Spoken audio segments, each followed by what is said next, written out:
This is Ross Marquand, Aaron from The Walking Dead, and you're listening to the 365Flicks podcast.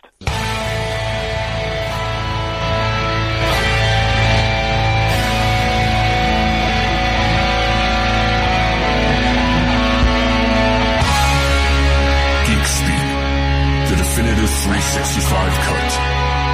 These are the meaningless ramblings of a Scottish redone whore and a pissy ex-video store clerk. Their ongoing mission is to set right the movie wrongs. They're gonna need a bigger podcast.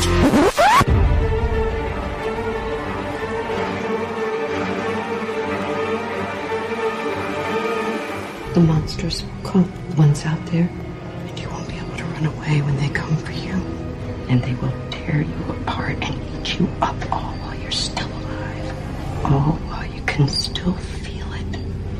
And then afterwards, no one will ever know what happened to you.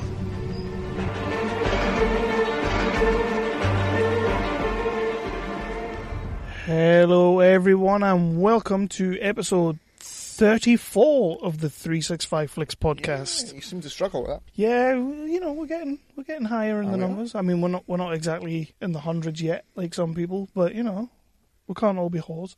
We'll get there. We'll get there.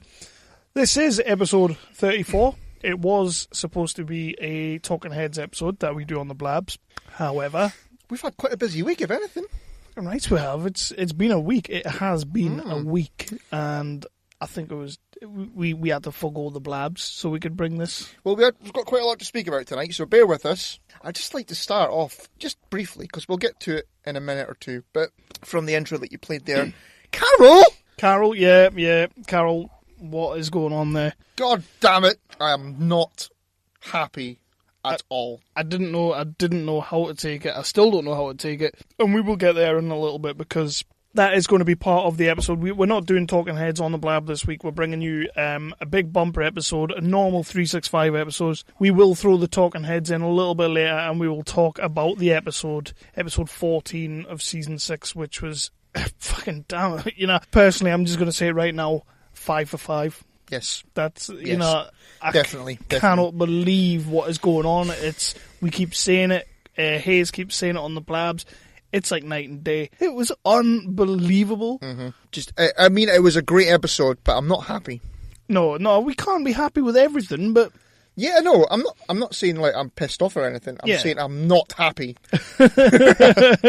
So we'll get to that shortly, though. We'll get to that in a minute. We're going to be talking about some of the news that's come up since our last episode. We'll be talking about our trip to Newcastle Film and Comic-Con this past weekend. We're going to be doing our top 5 Arnie movies. Can you explain to the listeners why we're doing Arnie? Why we're doing a top 5? Well, I feel the gauntlet was thrown down to us, Kev. It was. Because our podcast buddies over in, what is it, Cincinnati, wasn't it?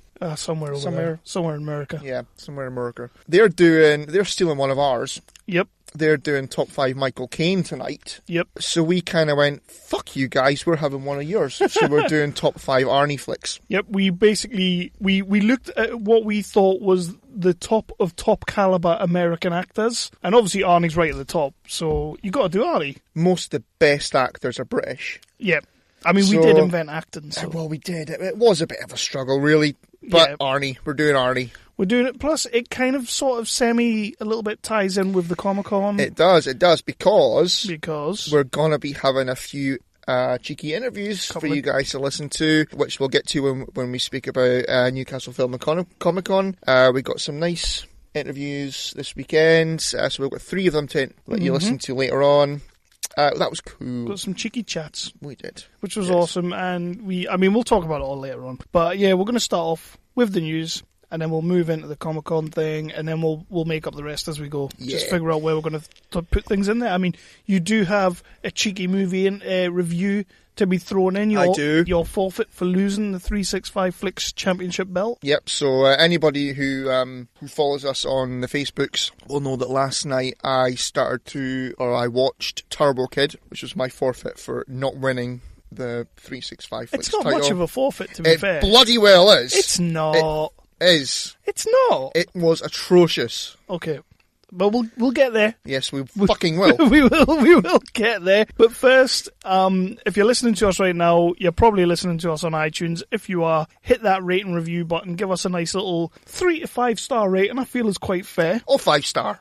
I would go 5 star. Screw 3 stars, 5 star. If you're not feeling like we are a 5-star podcast, 4.5 will do me fine. If you're listening to us on your third-party apps, there's bound to be a little subscribe button. Click that. Just do us a little favour, spread the word. It all helps the show. We're also on the Stitcher. It's not great, but we're on there. If that's the only podcast app you can get, what's wrong with you?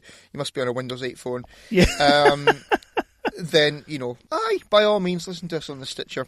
But do all that. And if you want to get in touch with us, if you don't like what we say, or you do like what we say, or you want to hit us up about Chris's review of Turbo Kid later, just let us know. We're on the Facebook and we're on the Twitters. Just look for 365Flicks. We're pretty much everywhere. You can hit us on the email. We still have the email there? We do. Rant at 365flickspodcast.co.uk. You can get us on Facebook. Just search for 365Flicks. Yep. We're on Twitter as well at 365FlicksPod is Kev, and I am at Chris365Flicks. You're still not feeling the Twitter, are you? No, I'm getting into it. I'm getting into it. I did go on my phone today and I had like 12 notifications and they were all you back and forth with Hobie and stuff like that, and I'm sitting there thinking, he is fucking loving the Twitters. Still not doing a hashtag, and you're staying away from your hashtags, I'm aren't not you? doing that. We're also on some pretty awesome networks. I mean, you heard us talking about Hobie there. They are also on half of these. We're on the Tangent Bone Network. Mark's doing great work over there. We're on the Wicked Radio Network, and that's Big Dev, isn't it? He's doing some of it. Although I feel Big Dev's really just trying to get bites out of me all the time right now. He's kind of started on me as well. A little bit. Yeah, he's kind of pulling my strings about Spidey a little bit. I'm not happy at all about that. I do sit there and I do think, what's up with that? Is that the voice that's in your head? That is the voice that's in my head. Shit. We're also on Weeby Geeks, which is an awesome website. They do cracking little reviews and stuff like that. We're on nerdly.co.uk, which is our British home. Yeah. It's our only British home. I'm going to try this one. You can also find us on Geeky Antics Network Global. You did. Yes! You did well there. Yoma will be happy with that. I just spat at you a little bit, sorry. You did a little bit. Yeah. Yoma will be happy with that because you normally call it Geety or Greety. So we're on all of those awesome networks, and thanks to every one of them for having us. Yeah. I mean, we're 34 episodes in. I feel like we've earned our stripes a little bit. Oh, we've paid our dues. With that, let's just jump straight into the news. Would you like to start with the news? Yeah, let's start. Yeah, the first bit of news, Daisy Ridley is in talks for Lara Croft. Happy with this? Yeah, I'm fine with that. I think she'll be an alright Lara Croft. I mean, it's Daisy Ridley. I think we said on the last proper episode that they're going to be staying true to the game, to the rebooted game. And I think she's got the right look. I suppose when you say that, when you go about the rebooted game and you look at Daisy Ridley, yeah, you can 100% see it. Yeah, she's a British girl. She's a good looking lass. It's Tomb Raider. It's very much like the character of Rey anyway. Sort of. I can see her playing it. So I'm totally cool with that. Do we see comparisons here though with a one Harrison Ford? She's very much taken sort of a female Han Solo role in The Force Awakens. Now she's off to do Tomb Raider, very Indiana Jonesy. Yeah. Can we see her being fair enough? I mean, why not? A young female Harrison Ford / Chris Well, Pratt? Let's talk about the indie news. Yeah. Oh, fuck me. Indie news. Yeah. Nice little segue there. Because do we need indie news? We've got it whether we wanted it or not. We certainly have. For anybody who doesn't know what the hell we're going on about, Indy 5 has been confirmed, and it's come out today that it's going to be written by the same guy that wrote Crystal Skull, because that went so fucking well. Because that's a good idea. David Quirk. This David Quirk. Yeah, aye. I'm not feeling that one at all. No. I wonder why. So yes, it is going ahead. Apparently, Harrison Ford said in an interview that he was pumped for it. He's pumped for it, is he? Yeah. Paycheck, maybe? Maybe he's going to kill off Indy the same way as he killed off... Well, not him personally. Yeah, I'd be up for that. Fan. I'd be up for that. I was listening to a podcast a little while ago. I think it was last week when the news broke. I went on the Blabs when Jock and Nerd were doing their episode, and I was telling them about what these other podcasters had said about how their idea was the first 5 to 10 minutes of the movie, you're going to have Harrison Ford looking for the Fountain of Youth. He was going to drink from it, and then he was going to transform into Chris Pratt. And I'm sat there thinking, that's a movie I'm watching. That is a movie I'm watching. Isn't that just like a Doctor Who regenerating? I'm watching that. You know, if Indy starts getting glowing hands and stuff, and then there was aliens in the Crystal Skull. These things can happen. Yeah, why not? So are we just drawing a line under Chris Pratt playing him? Oh, it's probably going to happen. It's going to happen. He's obviously not going to be Han Solo now. So we've got. I think it's down to 3 for Han Solo. Is Taron still one of them? Taron Egerton and 2 others. I'm not sure who they are. I'm happy with Taron Egerton. I'd like to see Taron get it because I think he's got the right look. I kind of thought a wee while ago Miles Teller could be okay for it. Yeah, he could be. He looks a little bit like he could be young Han Solo, maybe a little bit too geeky for Han Solo. You know, up until recently, the only movie that I'd seen him in was Fantastic Four. Yeah. And then I watched Whiplash, and oh my Christ, that's a hell of a movie. He's astounding in that. And he is really good in that. So yeah, I could see him in that role, but I'd rather see a British boy. I'd rather see a British boy. I mean, as we just said about 20 minutes ago, we invented that shit, so it would be good to see Taron take that. And plus, Taron, his start is very much on the rise. This Eddie the Eagle movie looks like it's going to do okay. And he's in Robin Hood Oranges. He's in Robin Hood Oranges, and then he's got he's got Kingsman 2 coming next year. Yep. So, and Kingsman 2 is going to be awesome. So I would be completely up for Taron getting that. But as for an Indy 5, no thanks. Well, it's happening. I don't know. I mean, somebody on some podcast, it was maybe Hobie actually, said that it could be that he's looking for Atlantis. Was it Hobie or was it Jock and Nerd maybe? I will probably see it. I won't be seeing it in the cinema or anything, but I will see it. See, the thing is, it's owned by Disney now. Does that mean anything? Well, it does, because just think about this for a second. You know, the last Star Wars installment that we got before Episode 7, was weak. It was okay, but it was weak. And then we got Force Awakens, which was brilliant. The indie franchise is owned by Disney now, so maybe they might do it justice. But the indie franchise is only owned by Disney because they threw it in for like $1. It's still owned by them. That was just like, oh, by the way, as soon as you spent all that money on that, we're going to give you this pipe and box shit. It was part of LucasArts, so it went along with Star Wars. I believe the deal was $1. Shut up. When they bought Star Wars. What's your bit of news? Well, speaking of movies that we really didn't think we were going to see another one of, Terminator 6 is apparently it's still on the cards, although Arnie seems to be the only one thinking this. Yeah. Basically, Arnie's been on an interview over in Australia, Channel 9 network in Australia. I think that's where it was, yeah. Same people that do Underbelly. And Arnie decided to drop the nugget that Terminator 6 is still a go. However, Paramount have very much stayed tight-lipped on this. They're not saying a damn thing. Someone's in a room somewhere going, what the fuck is he going on about? Somebody's like, quick, write that. Oh, shit, can we get Jai Courtney back? Come on! I don't think it's not as bad as everybody said it was. In my opinion, it's not as bad. I did rewatch it when it came onto Sky Movies. Up till then, I'd only seen it the once in the cinema, and yes, it's not as good as I remember it being, but it still wasn't hellish. It still wasn't bad. It's fucking hellish. It was not. Shut up. Genesis is hellish. Does it need a sequel? Does it need a Terminator 6? No. I suppose it does not. The way a Terminator 6 would work is, had you not seen any of the other 4, and you just came into Genesis, and then you'd be like, oh, this is a badass movie about, like, nothing. I said at the time, and I'd probably stand by it, it was up there with Terminator 3. That's not hard. It was better than Salvation. That's really not hard. Shut the fuck up. It was better than Salvation, and it was up there with Terminator 3. Okay. I'll let you... Shush. I'll let you sit on that one for a little while. Your good pals, the makers of Sharknado, have a new movie coming straight to Sci-Fi. Ooh. Have you seen it? No. I think you're going to like this. Probably. It's called Dead 7. It's about zombies in the Wild West kind of thing. But the cast comprised of 90s boy bands. What? So the cast is comprised of members from the Backstreet Boys, members of NSYNC, members of Old Town, who I don't know who they are. I think Hobie would probably have to help us out on that one. And members of 98 Degrees. Are you actually shitting me right now? No. This is a movie that the makers of Sharknado have come up with, because you keep telling me that I need to watch Sharknado. This news came out, and I was like, I really don't need to be watching that shit, because I really don't need to be seeing another movie. They could have had me, because I watched the trailer, and they could have had me. There's a trailer? There's a trailer. I watched the trailer, and they could have had me for like a split second had that song came on, you know, the one when they were in the big haunted house, and they were all dressed as mummies and stuff like that.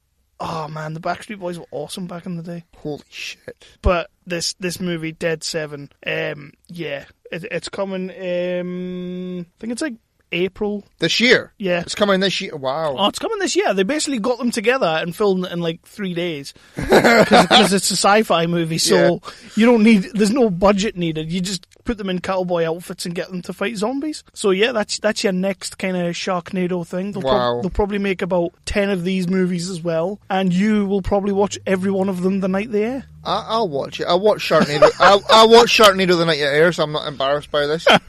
And this year you're watching it too, motherfucker. From one straight to channel movie, which is sci-fi, they have got obviously this Dead 7. Netflix released a trailer for Adam Sandler's next straight to Netflix movie. How are people still letting this guy make movies? Because he's funny. It's a chuckle a minute. It's a riot. He's in it. David Spade's in it. Probably Kevin James will be in it somewhere. Well, if Kevin James is in it, I'm okay with that. Yeah, well, we all love Kevin James, so. But yeah, this one's called The Do-Over, and I just want to say right now, I won't be watching this one either, because The Ridiculous Six was just not my cup of tea. I saw about 2 minutes of it. I didn't even watch any of it. I watched Turbo Kid instead. Shit. Uh-huh.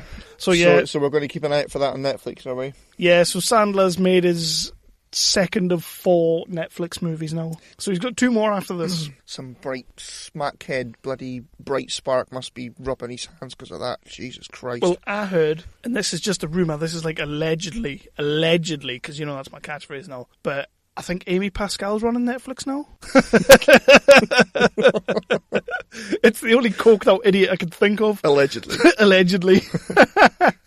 So do you have any shit. Do you have so speaking else? of Netflix, we've got 2 things about Netflix. Jeremy Renner wants a Hawkeye Netflix series. Yeah, I saw that. I'd be up for that. I'd give it a watch, but it's not going to be Arrow, so... It's not, but that'll kind of tie in with my next little bit of Netflixiness. Have you watched any of Daredevil Season 2 yet? No. Watch it. And I'll tell you for why. Oh. Are you going to be a pissy arsehole about it again? No.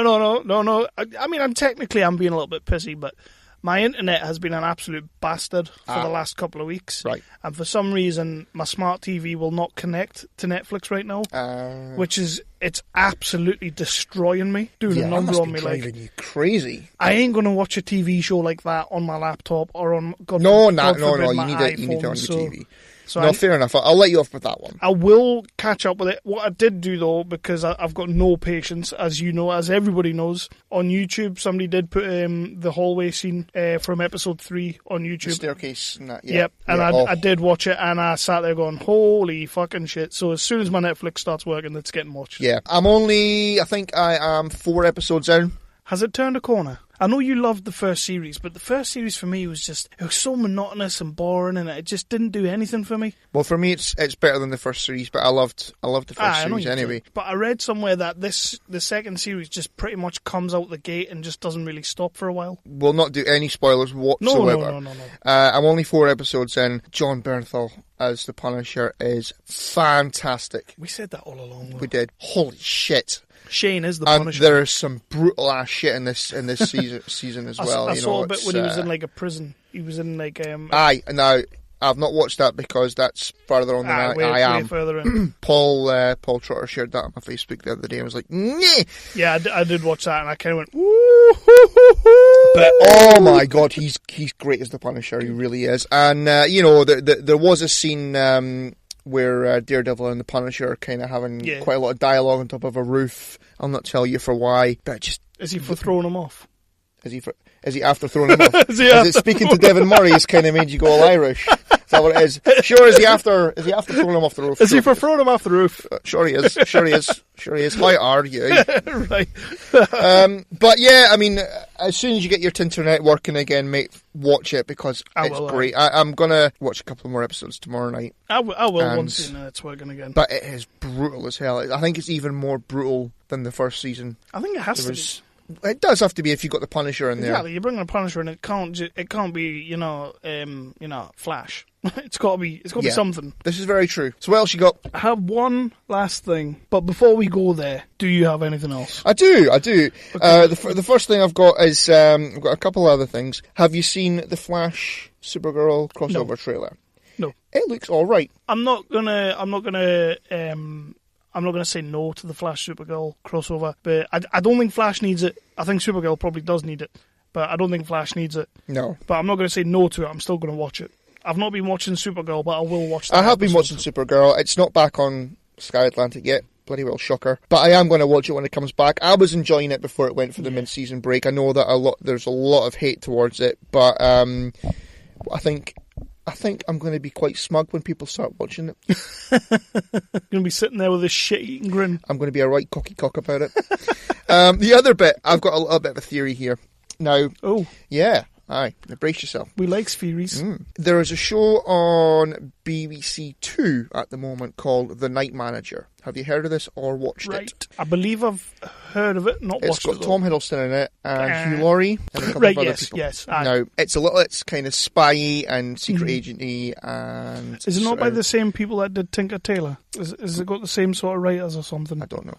Possibly. I might be wrong. Possibly. But it's better than Tinker Tailor Soldier Spy, though, because that was boring. It's very sort of spy-y and secret agenty and sort of terroristy and stuff. It's got Olivia Colman in it as well, by the way, who we love. We do. My theory is this TV show is kind of a vehicle for putting Tom Hiddleston out there as James Bond. Do you think? Yes. Because he's pulling it off as a secret agent. He's pretty kick-ass in some scenes. He looks pretty cool. I wouldn't be against that. I think this is what... I mean, I'm not saying that they produced the show entirely for that reason, but I think it's a vehicle for putting him out there as that. If you gave me a choice between him or Tom Hardy, I would go Tom Hiddleston. Because even though I love Tom Hardy, I think Tom Hiddleston, he could pull that off. He could pull James From watching Bond. this show, again, I've not watched it all. I think there are 6 episodes. I am on episode 3. It's pretty kick-ass. Right. You know, I'm really enjoying it. So can we get him in now and just get rid of the other one, Daniel Craig? Do we know what's going to happen there? I'm kind of done with Daniel Craig. You know what? From the end of Spectre, or just Spectre as a whole, he doesn't really need to be doing another movie. He's kind of just calling it in now. Honestly, we don't need to see another Daniel Craig James Bond movie. I mean, I've liked Daniel Craig as James Bond. I loved Skyfall, as you know. And Casino Royale as well was a great James Bond movie. Spectre, I rewatched it a few weeks ago, and other than the opening sequence and a couple of the sequences with Christoph Waltz, it's really a pants movie. It is. I stood up for it at the time, but after, you know what it's like when you watch a movie in the cinema compared to when you rewatch it. As I said earlier on with Genesis, it's just not great. I don't want him phoning it in to do another James Bond movie and just not being arsed about it. Just get rid of him. So just get Tom Hiddleston in there. That's the 365 opinion. Go. So the first I heard of this next bit was on the Jock and Nerd, and it's something that's kind of it's put mixed emotions on me right now. Is this why Brigger told me that you needed a hug? Yeah, this is really this is pissing me off. Like I've got some beef here. So, right, on you go. Sean Parker, the creator of Napster, the social media whore that he is. Justin Timberlake. Yeah, Justin Timberlake played him, and he's just an absolute whore of a man, is what he is. Has come up with a new idea for I know what you're going to say. The cinema experience and the streaming. He's decided to come up with this thing called Screening Room. What it is you're going to pay like in America you're paying $150 for a box. And then after that, you have to pay $50 per movie, but you get that movie for 48 hours on the opening weekend of release. I think this is just going to destroy the cinema. Yeah. This is going to absolutely... People are already pirating movies left, right and centre. Now they're not going to have to pirate movies left, right and centre. So are the are the studios okay with this? Well, this is actually a thing now. This is the thing. Some of the studios seem to be on board, some of the studios don't. The cinemas seem to be a little bit against it, although from what I read today, a couple of them are kind of turning around now. Spielberg, J.J. Abrams, and Peter Jackson are 1,000,000% on board with this. They love this fucking idea. I'll tell you why, though.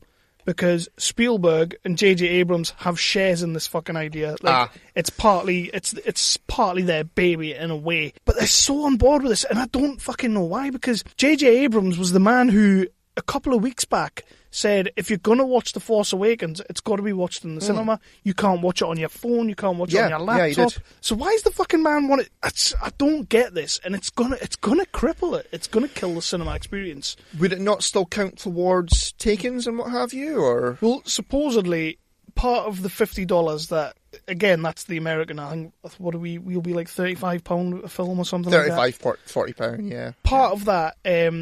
We'll just stick with America because that's what the figures are right now. $50, they're saying $20 of that will go to the cinemas. So $20 of the $50 that you're paying goes to the cinema. You get the movie for 48 hours. They also send you out two free tickets to the cinema to see the movie you've just paid $50 to watch in your house. It's sort of like fake baiting you to go to the cinema, but at the same time, why the fuck are you going to go if you've just watched it in your house? I keep reading this. I did read about it the other day, and I had kind of the same.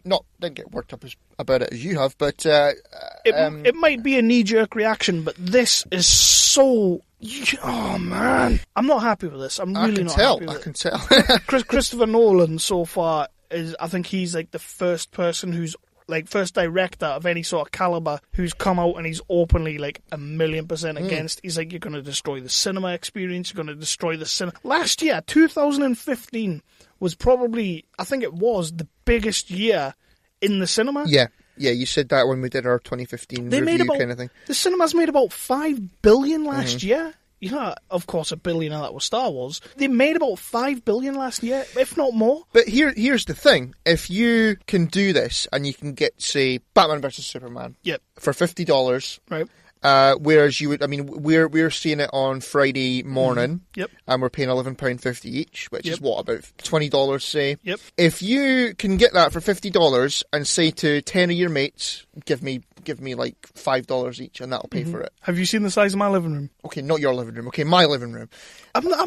No, no. I'm just making a point. If it's. Well, your point sucks. Well, shut the fuck up and let me finish my fucking point, and you'll hear where I'm going now. You see, this is how it works. If you let somebody finish speaking, then you can hear what they're going to say, dickhead. All right. So you're saying that they're going to get $20 out of the 50 is going to the cinema. Yeah.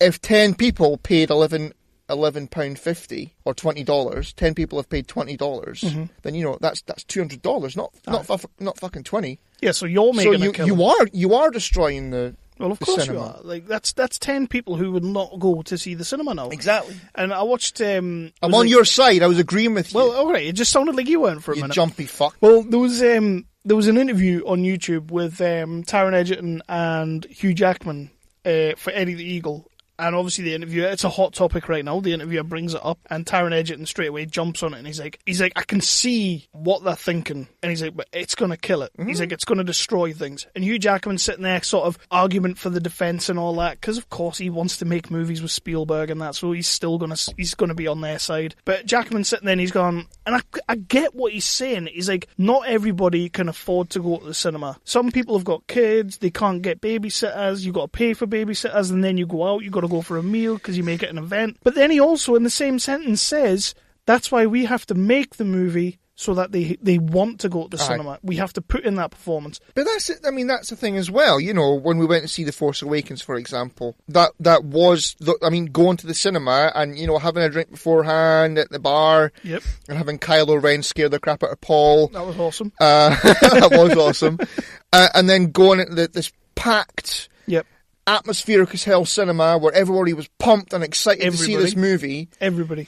If you do that in your living room, it's not the same. With kids running about the place, and all that, it's not the same. It's a terrifying, awful idea. For me, this is a terrifying idea. I worked in a video shop as video shops were dying. I saw what happened because of piracy, because films were easier to get in the house, so you didn't have to go to the video shop, you didn't have to go out your house to do it. I saw that firsthand because I worked there, and it was the best job I ever had. And now you're going to kill... It's just going to be like, people are only going to go and see these big event movies, and the rest of the movies that these hard-working directors, producers, actors, all these people who put all this effort into a movie are just getting fucked, basically, because some twat who invented fucking Napster. About 10 years ago, we thought Napster was the worst thing ever. We were condemning this guy because he was killing fucking music industry, and now he's going to try and do the same thing to the movie and just fuck him. Do you need a hug? This has proper boiled me. I had a little thing about it in the chat bar on the Jock and Nerd show, which I was watching live, and Anthony, like, he played devil's advocate, you know, fair dues. That's. I actually did completely agree with what he was saying, because I was saying you're killing the movie experience, you're killing the enjoyment factor, and he came out with who says what the experience is. You know, the experience is what you make watching a movie and all that, and I completely agree with that. But if they start killing cinemas and they stop making these massive big... The only reason they can do that is because they made, like, that much money last year. The cinema industry's still thriving. It's not dead yet. We don't need screening rooms, so just no. Spielberg, I'm not going to say JJ because I love JJ, but Spielberg and Jackson, just get off your fucking pedestal, make your movies better, and you won't have to rely on this shit. That's me done. That was my rant. That was my rant, and I'll not be talking about it again because it fucking... I was irate when I read about this, and I still am, as you can probably tell. I can tell. So on a cheerier note, are you looking forward to Batman vs Superman on I Friday? can't wait, and we've bought our tickets nice and early. We're actually going at 10 a.m. in the morning. We are. Because I wasn't waiting until next week to watch this movie. I'm dying to see this movie. You know I am. It's Batman vs Superman. I know, man. I'm looking forward to it too. There's no other way I was watching this. It had to be IMAX. It didn't have to be 3D, but it comes 3D IMAX, so... If you've seen it in IMAX, you may as well see it in 3D. We saw Man of Steel in 3D, so... Yeah, you know. And I cannot... I was wanting to go at like 12 o'clock the night before, but... Yeah, no, I would have done that if we could have gotten tickets for it. It was fully booked. Right, I bet. Which is a good sign. Yeah, it is a good sign, and as I said to you, I watched the video of the guy this morning who'd like just come out of the cinema after watching it, and it was like a non-spoiler filled review, and he was literally just going, holy shit, holy shit, holy shit, holy shit. What was actually... holy shit. really did bode well was the post that I tagged you on Facebook earlier on today from Angry Was that Joe. the Angry Joe guy? Who came out. Who hates everything. Yeah. Yeah. I mean, he does some awesome rants about stuff, and he apparently loved it. So I'm looking forward to seeing it on Friday morning. I'm not going to lie, we do have an episode lined up, possibly with the Jock and Nerd doing a little crossover, and I can't wait to sit there and be like, milk, lemonade, chocolate. Cause Will they know that means? What that means? They probably won't, but I'll be doing the actions on the Skype, so they'll see it. Okay. I'll just look at my phone while you're doing that. That's fine. I get a feeling that I think Anthony's going to come out of that film thinking, oh man, Kev's proper going to rib me for this one.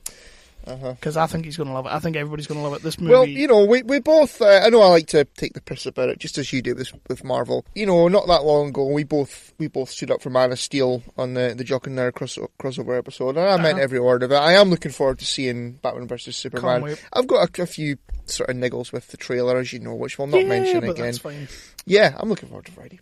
Definitely. Yeah, so it's going to be another exciting weekend. It is. And on that note, let's talk about the weekend that we've just had, Kev. We will, but first of all, I'll just play a quick jobby. Chew bubblegum and kick ass.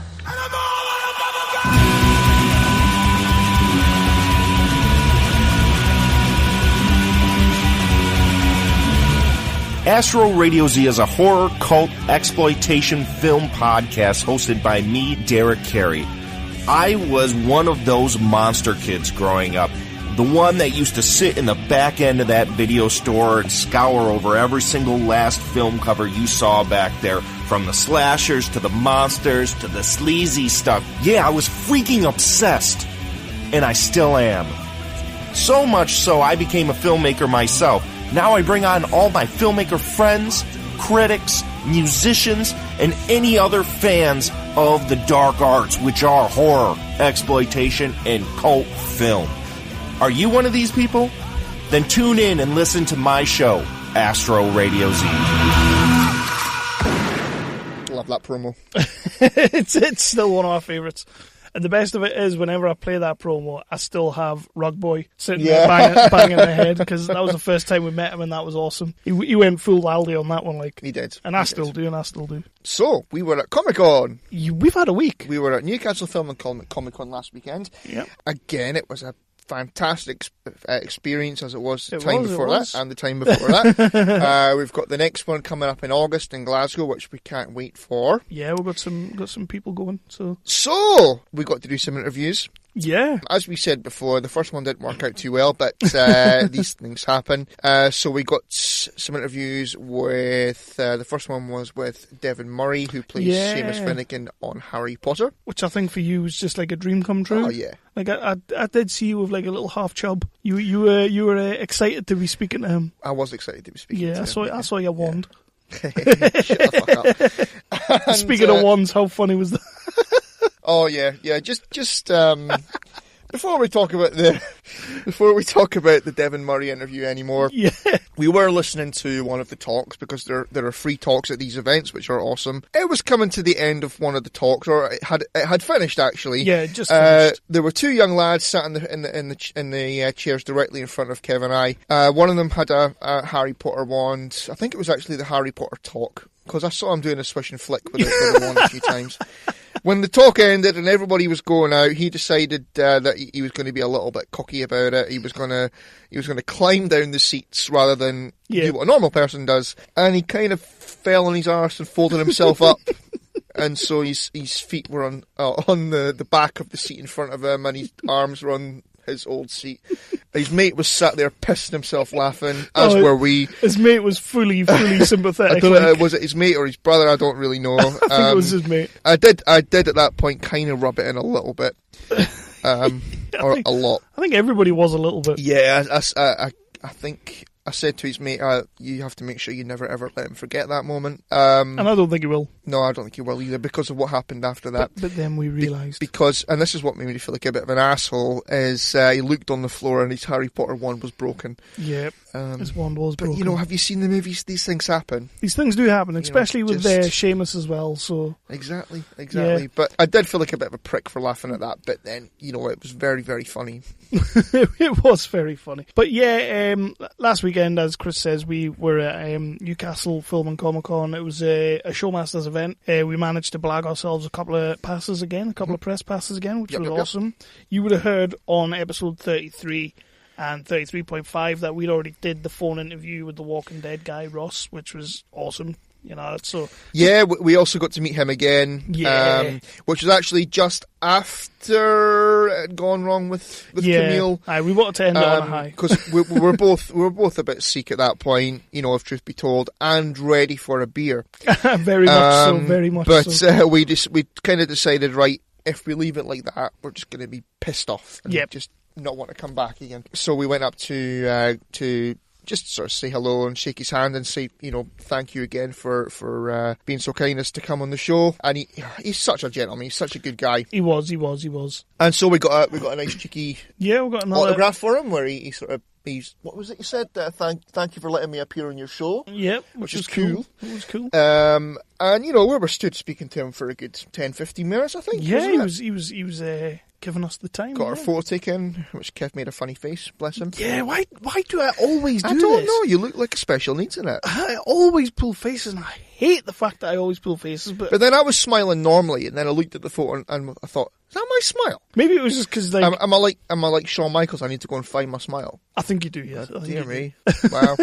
Anyway, so we it was great to meet Ross in person. We'd already spoken to him on the phone, and it was a great interview with Ross. Yeah, it was. If you want to hear that one, that was episode 33. Yeah, you can also go and look for 33.5, which is the interview on its own. If you don't want to because on the front of that of episode 33 was the review of episode 13 of The Walking Dead. Yeah. So if you don't want to listen to that, then you can listen to the interview on its own, which is 33.5, so have a look for that. Always thinking of the listeners. Exactly. So the first interview that we got was Devon Murray, Harry Potter, but he didn't play Harry Potter, he was Sheamus in Harry Potter. Yeah. Do you want to play that now?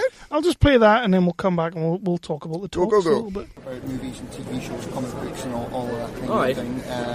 That's why we come to these events, So I'm a huge Harry Potter fan. So cheers for allowing us to speak to you. So I mean, Harry Potter. I mean, how great was it to be part of that? Oh, it was crazy. I would have never in a million years expected it to be as big as it was. See, I heard you say that during the talk, and it's like, really? Yeah, I didn't know what Harry Potter was at all.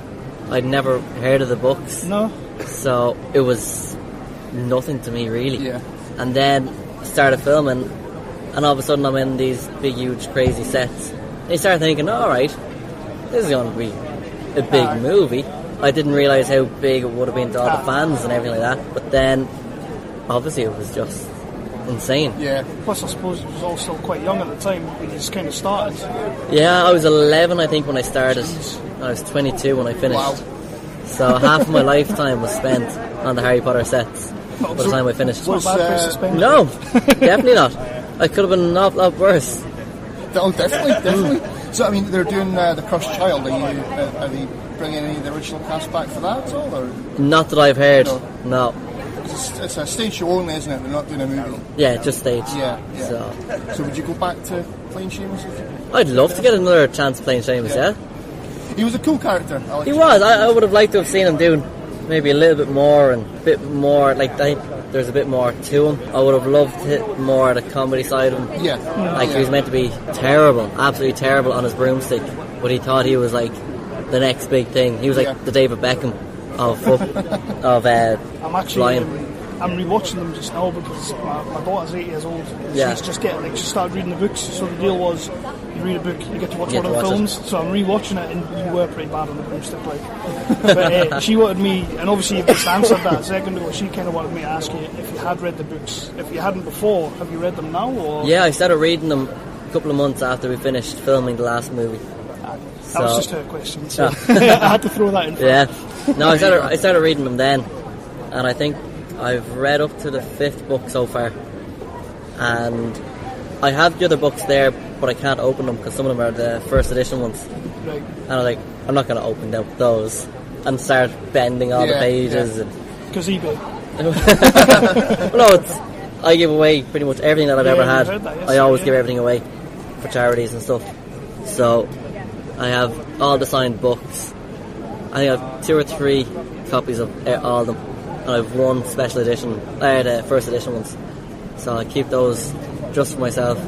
As you should. And as you would. So what was your favourite Sheamus moment in the movies then? I loved doing the exploding scenes with them.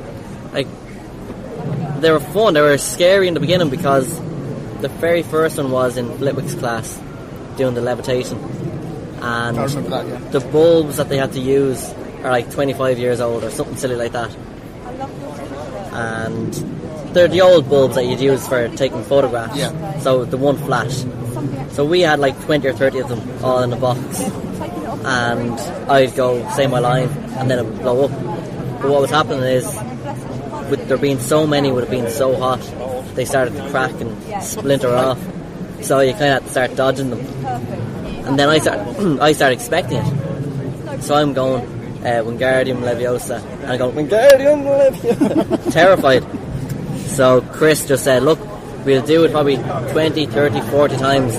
I'm not going to tell you when we're going to do it, when we'll press the button, but it'll happen. So literally for about 3/4 of an hour, I kept going over the line and going over the line and going over the line. And then finally, that was it. So, but they were fun to do. The second one wasn't too bad because we were in the Great Hall and like we just had a goblin, and I was trying to turn the water into rum. So they were able to do everything from underneath.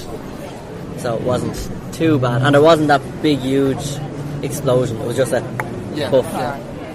So that's pretty cool. We've got a bit of a queue here, so we'll let you speak to these lovely people. No problem. Thank you very much for taking the time to speak to us. No problem. Thanks, awesome. Thank you very much. Take care, buddy. I'll be nice and happy about that. Cheers, man. Have a good and take care, lads. I did give you proper props when we were there about your exit strategy for an interview, and it's pretty perfect. Isn't it? I love the way you do that. Like, there's some love. Kind of didn't work on one interview, but it was great the way you did that. I like your exit strategy. Well, there were actually people there. Yeah, there were people there. And they were waiting patiently. I really, that's one thing that I feel guilty for. Oh, of course you do. Is if, because it's great to go up and speak to these guys, and Devon and the other guys that we'll speak about in a second. They were all so nice. Oh, so gracious in very different ways, but they were they were really nice and willing to speak to us. But I'm such a nice guy, Kev, that when I see somebody there out of the corner of my eye standing behind me waiting for an autograph, I think, oh God's sake, wrap it up. I know what you're saying. I know what you're saying. Yeah, there were some people waiting patiently, and I said to you on the Sunday, when I'm waiting in a queue, I turn into a complete asshole. Yeah, you do get. I have no patience, like a cash machine or what have you. Yeah. You know what really gets my goat is if somebody's pissing about with their phone at a cash machine. Yep, I'm good for that. Move your arse. I'm really good at that. So yeah. Anyway, bygones, tangent there. So there were a few guys waiting for an autograph. But on the day, we took in, I think on the Saturday, apart from our botched interview with Camille at the end, we pretty much took in all the talks first. We did. Well, the reason being, they do awesome talks. The place was absolutely heaving on the Saturday. Absolutely heaving on the for Americans. I don't know if America does that know the word heaving. Americans, they probably say like jumping. We'll just go heaving. It was fully heaving. It was fully heaving. So it was busy as hell. We'll just put it like that. It was busy as hell. I mean, we couldn't even get near the tables on the Saturday, so we waited until later on, which is when we spoke to Camille and to Ross after that as well. We were going to speak to Devon that day, but he buggered off. Yeah, he went away for his tea. Yeah. we can't grudge him his dinner. He's been sat there all day. I didn't say anything. Did I say anything? No. So Devon was a nice lad. He was, and that must be like, is that you checked something off your bucket list now? You've met a Harry Potter person? Yeah. Because, I mean, I'd rather meet Daniel Radcliffe. You probably get it from the interview, but I'm not. Or Emma Watson. I'm not huge on Harry Potter. I don't know the ins and outs of Harry Potter. You did okay. I'll leave that up to the Ben. The Ben gave me the questions. All right. She fed me a few questions to ask him, and then I got home and I got grief because I didn't ask her question. I asked him Lindsay's question. But, these things happen. You did all right. You did fine, and you were a bit louder than the last time as well. I was louder than the last time, and I was purposely talking like this, trying to get my voice a little bit higher so the recorder could hear me. Anyway, So we spoke to Devon. Devon was awesome.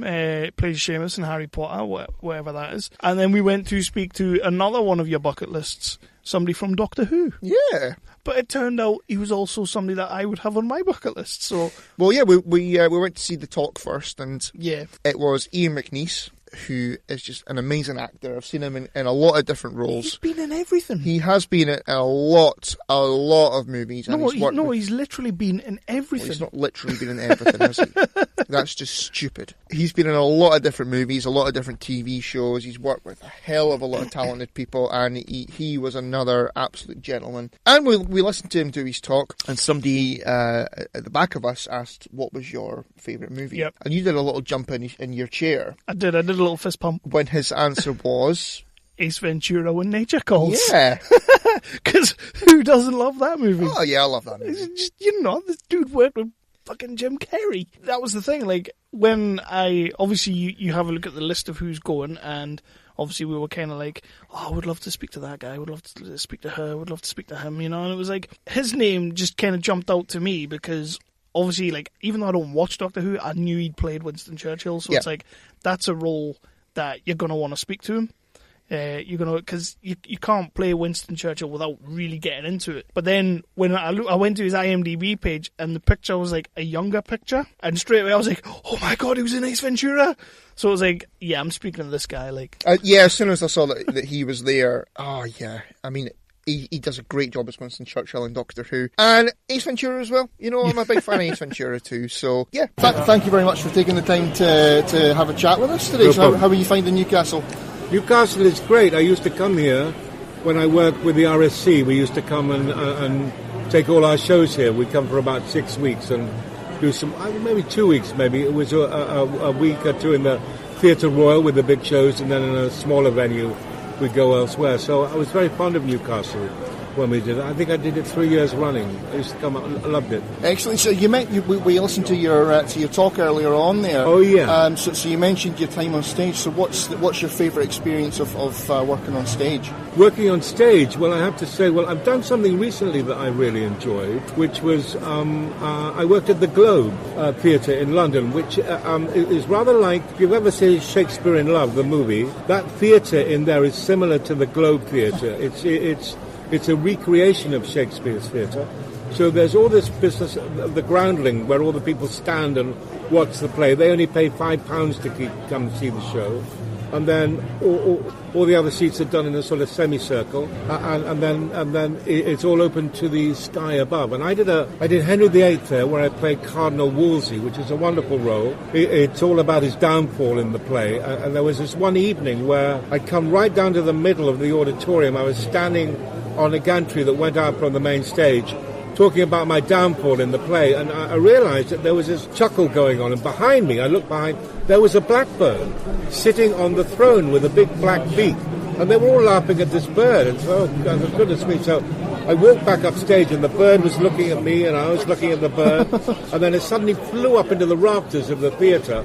Big round of applause from the audience, and I thought, my goodness me, this is the angel of doom, this is the bird of doom that's come to haunt me for all the wrongdoings that Cardinal Wolsey's done. And then I realised that there was a pork pie on the table, and that's what the bird wanted. It wasn't anything to do with me. It was the pork pie, so that was it, yep. Good stuff, that's a good story, yeah. Obviously, you did a lot of theatre and all that, and I've had a look at your catalogue, and you've done a lot of stuff. You've done a great deal of stuff. The first thing that jumped out at me, though, was Ace Ventura, obviously. Yeah, I mean, Ace Ventura was a joy to do, because, I mean, that was a big American movie. These movies are big time, so you've got a lot of lighting setups that they do, maybe 2-3 hours while they turn around. They do it one way, they've got to turn around. So you go back to your trailers and sit down, have a cup of coffee, read a book, listen to music and that.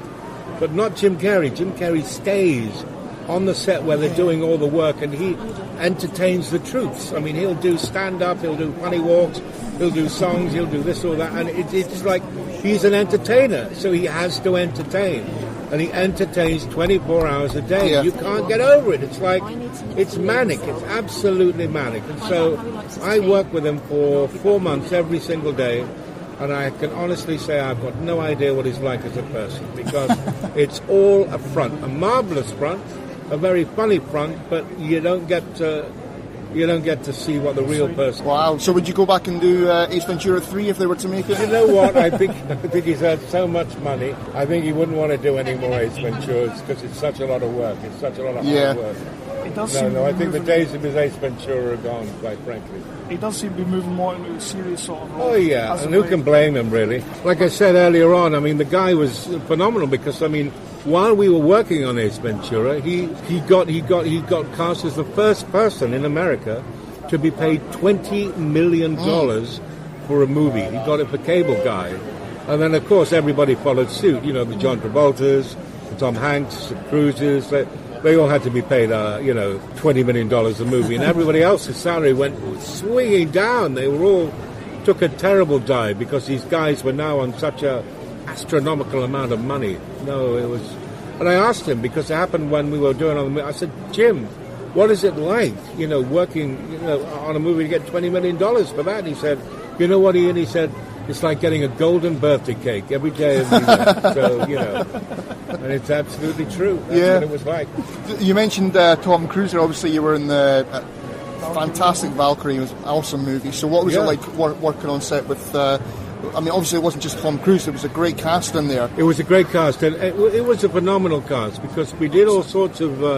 we used to have wonderful meals in the evening, because, I mean, you got Tom Wilkinson, you've got Bill Nighy, you've got Billy Patterson, I mean, just endless names, great cast, and an awful lot of fun that we did making that movie. Tom Cruise, when I heard all these movies about you can't talk to him, you can't look at him, absolutely untrue. Yeah. He's the most generous person to work with. He's very approachable, and he was wonderful with me. The first day I worked on the set, he introduced himself, he knew what I'd done, he'd mentioned things that I'd done. Now, whether he'd seen one or not, I don't know, but at least he'd done his research, and he knew, he made me feel very, very welcome on the set, and I will always thank him for that. Yeah, yeah.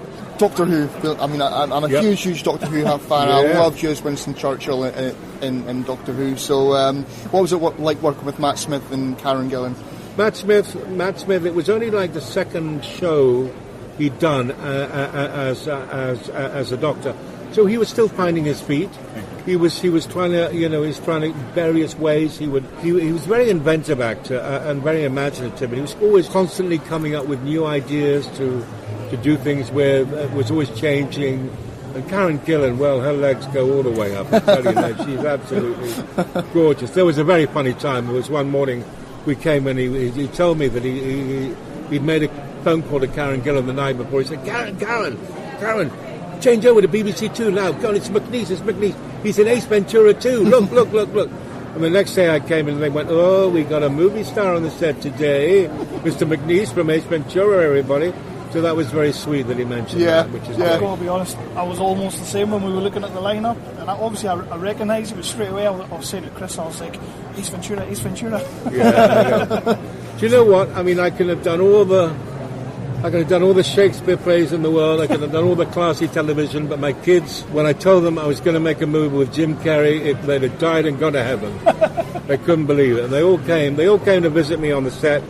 In fact, we didn't make it in Africa. We made it in Charleston, South Carolina, and also Texas, strangely. We didn't even hit Africa. And they came to visit me on the set, and I introduced them to Jim Carrey one day. There were 3 or 4 of them, all in a line, all behind me. And he opened the door and he said, what is this? The Von Trapp children? Is it the sound of music we've got here? Look at them all, McNiece. What have you been doing? So that was very funny, I have to say. Well, on that note, I'm going to say thank you very much for speaking to us. That's been great, yeah. Thank you. And it's excellent. Okay. Brilliant, thank you. Yeah. There we go. So, it's safe to say we're getting a bit more upscale here, because you were like bringing out like, oh, what was it like treading the boards, and in it though, what was it like doing an actual play? I loved it though. I mean, it is. I mean, like you said on the day, he'd probably been asked all the Doctor Who's, all the Ace Venturas. That's it. And I mean, you were excited to speak to him because of Ace Ventura. I was excited to speak to him because of Doctor Who. But there's nothing wrong with asking a guy a question that he's not been asked 100 times before. Exactly. So when he mentioned the stage thing, I'm sure there are people who listen to this podcast, you classy people, who watch some stage stuff every now and then. Why not? The 365Flicks podcast putting the ass in class. That's not going to work, is it? No. You just ruined my point completely. But I think you're probably right. He was an absolute gent. He was that guy was an absolute pleasure to speak to. He really was. He was phenomenal. And I mean, when we went in and the pit boss, because obviously it's the same deal as last time when you go up to the red shirt. This is who we would like to speak. I kind of got the feeling that he might not have been up for it when we first spoke to them, but it turned out he was totally up for it, and he loves to speak to people, which is always so easy and nice when you it know is that. I mean that's why they do it. That's yeah. That's why they're there when guys like us with the press passes come up, and you can't just be going up to saying people oh I want to speak to you, come over answer here. More questions. I'm for speaking to you. Did you have extra time with Devon that I'm not happy with this? Oh, he was giving me lessons. Was he really? Did you teaching me the dialect? Did I lose some time and you were in the bar with him? I was like, oh, I'm for speaking to you and stuff like that. That was fantastic. And then we saw. Well, we'll talk about the cosplay first. Again, the cosplayers turned out in their droves. Oh yeah, I mean, again, it was fantastic. They were great. I mean, the best one for me was there was a guy walking around in a full-on proper Optimus Prime, like the proper Optimus Prime, not the wanky Michael Bay ones. It was great. It was great. He was cool. That's effort. That is a lot of effort. It didn't transform, but we'll let him off with that one. And when you got up close, it was just a dozen loo rolls. Yeah, it was. Were you disillusioned by that? At one point when we got near him, because I was going to get my photo taken with him, or her, it could have been a her. I was going to get my photo taken, but then we kind of passed the guy, and it was all like cardboard, and I kind of went, oh, it's cardboard, and you sort of said to me, what the hell did you expect? Well, what did you expect? Is it too much to ask for a bit of, aluminum? That's for the Americans. Some adamantium. Adamantium would have been fine. Some unobtainium or something? Unobtainium, brilliant, nice call out. But I mean, the cosplayers in Newcastle were unreal. They were fantastic. There were some great ones again this time. The only one one moment when we were in one of the talks where there were two Spider-Men standing next to each other, that kind of messed with my head. I wasn't happy with that. One of them might have been Miles Morales. Could have been. But that was not clear. Well, he didn't have a sign on his back saying, "I'm Miles Morales." No, he didn't. And we saw that guy again from last November who had the anonymous mask on. Yes. Yeah, that's just phoning it in, that is. I find that to be slightly lazy. It is a good costume, but I find if you're going to wear it twice, and I bet you when we go back in November... I was just about to say that. Will we take bets now of whether that lad's there? We'll take bets. I think we're both on the same bet, though. So could that be the next 365 championship? But speaking of cosplay, we then went on to an interview with someone we were both dying to speak to because his talk was fantastic. We know a lot of movies he's done. We couldn't wait for this one. And the cosplay. Explain what happened here. So the person that we're speaking to is a guy who's done a lot, and we mean a lot of movies. Again, he's been in everything. He's worked with, again, similar to Ian McNiece, he's worked with a lot of people. Mm-hmm. Who we cover in the interview. But we went up to the table, we handed him our card, as you do. And all that. And so Kev was setting up the recorder and what have you. We were, gearing up and all that. And then a cosplayer in a... What the hell was it? It was like it was a wolf. It was like a dire... It wasn't a dire wolf. It was like a raccoon or something. It was a wolf / raccoon / The thing was stood behind us. Vernon Well started to try and feed the raccoon thing gummy bears. Fair play to him, he was playing along. He was playing along. But we were just kind of stood there like, okay. It was a little bit, what were in those chips? I did make eye contact with the lass who was looking after Vernon, and I kind of just went like, "What the hell?" I just sort of mouthed it, and "What the hell?" And she went, "Oh." and then I said at one point that after the cosplayer buggered off, I kind of just went, "That was surreal." And she kind of just she shot me a look. It's like, yeah, it was. When the whole thing was going on, Devon Murray was obviously sat just beside him, and he was literally leaning over the table watching what was happening. And I think even he was like, "What's for happening? What's after happening?" Potato. That was weird, and to be honest, it threw me completely. It threw me as well, but then he threw me for an absolute... Yeah, because here's the thing, this is only our second time interviewing people. It's very, very, very, very cool to be doing this. It is. When they put the band on our arms and stuff and it said press on it, I still felt like Peter Parker. Yeah, I'd rather have a card. A little bit of a note, Showmasters. I'd rather have a card with my photo on it. But maybe that's not what they do. That's fine. That's okay, but I'd rather have one of them. A lanyard. Yes. That would be pretty cool. Anyway, so it's so cool to be able to do this, and we appreciate Showmasters doing it giving us the press passes so much. In November, when we did our first interviews and what have you, and they all went superbly well. And the first, the interview with Devon and the interview with Ian McNiece went brilliantly as well. But we've always been kind of expecting to have an absolute nightmare interview. You don't really expect to get one, but one's coming down the line. Yeah. That's what I meant. They can't all be gold. The interview started, as you guys will hear in a second, the interview started where we were already like, hell just happened with that raccoon thing being fed gummy bears by an Australian. Well, yeah, we sort of opened up the interview and it started like this. Don't give a fuck. We listened to your talk yesterday. It was really good. Yeah, really we kind of got that. So obviously, Mad Max is you've got an impressive as hell, catalogue of movies and roles that you've worked on throughout the years. Mad Max. What's your favourite story of your experience of shooting Mad Max? If you have one. I think you've confused me with somebody who gives a shit. Okay. What's my favourite story of Mad Max? The day that George Miller said, cut, print, buy. That was my favourite day. You kind of said during your talk yesterday that you kind of felt like you kept saying no when you were sort of forced. When I wanted to, when he wanted me to do it, I kept saying I couldn't do it. He kept just ignoring me. And finally I ended up in Broken Hill doing a movie that I didn't want to do. But of course, the minute I actually settled down and got it, I was very happy that I did get it and that I did do it, because it turned out to be an amazing film.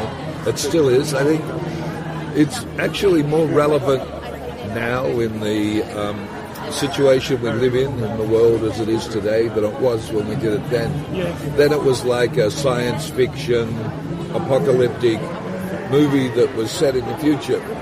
Now it's a science fiction, apocalyptic movie that's coming true every other friggin' day. I mean, it's just, it's just amazing how true it is now. And not a lot of movies can stand up to that.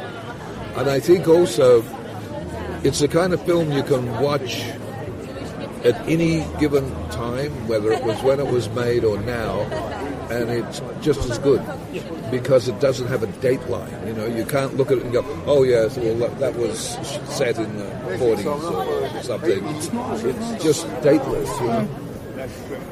You get a lot of movies that have aged really badly, but I think Mad Max is aged really well. I think it's great. Out of the 4 that he's done, or 3.5. Can I take it by that you're not a big fan of the new one, or? Anyway, moving right along. I think that Road Warrior was probably the best film, not for any other reason than the fact that everything in it came together. It was the second movie they made, so they had learnt so much from the first one that they applied to the second one, and all the pieces just came together. I mean, it was like a jigsaw puzzle that worked. And I mean, I think that everybody in that film, every character from the smallest to the largest roles, were amazing. They all looked the part, were the part, acted the part. And I think that's what makes it so damn good now. Is you look at it and you go, wow, that was really cool. Of course I don't. I look at it and I go, wow, my ass was so cold for 6 weeks. Yeah, you said that. So dear God. Things, a few years later, you were in one of my absolute favourite films of the 80s, sort of playing sort of a parody of the role in Weird Science. Weird Science, yeah. What was it like being on the set with John Hughes and stuff? Because John Hughes I adored. That was the only reason I did the film in the end, because I didn't really want to come to America to do anything. It's like, seriously, you want me to go to America? I don't think so. It just never appealed to me, because, America has that image, which I don't know if they realize it half the time, that the image they tend to put out to the rest of the world makes you go, I don't want to be there. I like it. It's just that whole thing about it. And I really didn't want to go, but when I knew that it was John Hughes, who I loved his early movies, Breakfast Club, Sweet 16, like 16 Candles, Sweet 16, whatever you want to call it. I was just like, this guy is going to be so much fun to work with. And he was. He was just such a cool dude to be around and to work with. I loved him. And I had so much fun, because being my first movie in the States, of course, I got everything ass backwards. I had no idea what I was doing, and I could remember walking across the set one day after I'd only been there a few days, and one of the girls on the crew, as I walked past, said, "Vernon, you have a great fanny." And I sort of stopped, and I went, "Fanny?" Turned around and looked, I said, "I'm sorry, what did you say?" She said, "You got a great fanny." And I went, we have a small problem here, because what exactly are you referring to? And she went, "Your ass." And I went, "Oh, thank God." And she said, "Why?" I said, "Because where I come from, that is totally a different part of a female body, not a male one." And she went, "Oh." So it was just this difference in language, and I had to get used to it. They don't say jumper, and it's not bonnet, it's a boot, and they trunk, and they got all these. And I'm sure that when they decided to become their own country and leave England, they took the language and they went, how can we fuck it up the most? Aye. How about we change everything so that nothing means the same? Then when they come over, they won't be able to talk to us. Because seriously, when you first go over there, you can't get anything right. You're like, oh, dear God, why? Yeah, we get that all the time. We speak to a lot of American podcasters, and we get that all the time, you know, tearing into each other about their stupid language. It's just interesting that they that everything has such a different connotation. I remember when I was over there and I was underneath my car and I had an old, they call them boats. Do you need me, boss, for a second? Okay.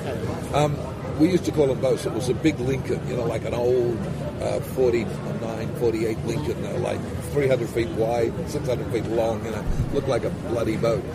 And I loved it. It was just so comfortable. It was this big Lincoln.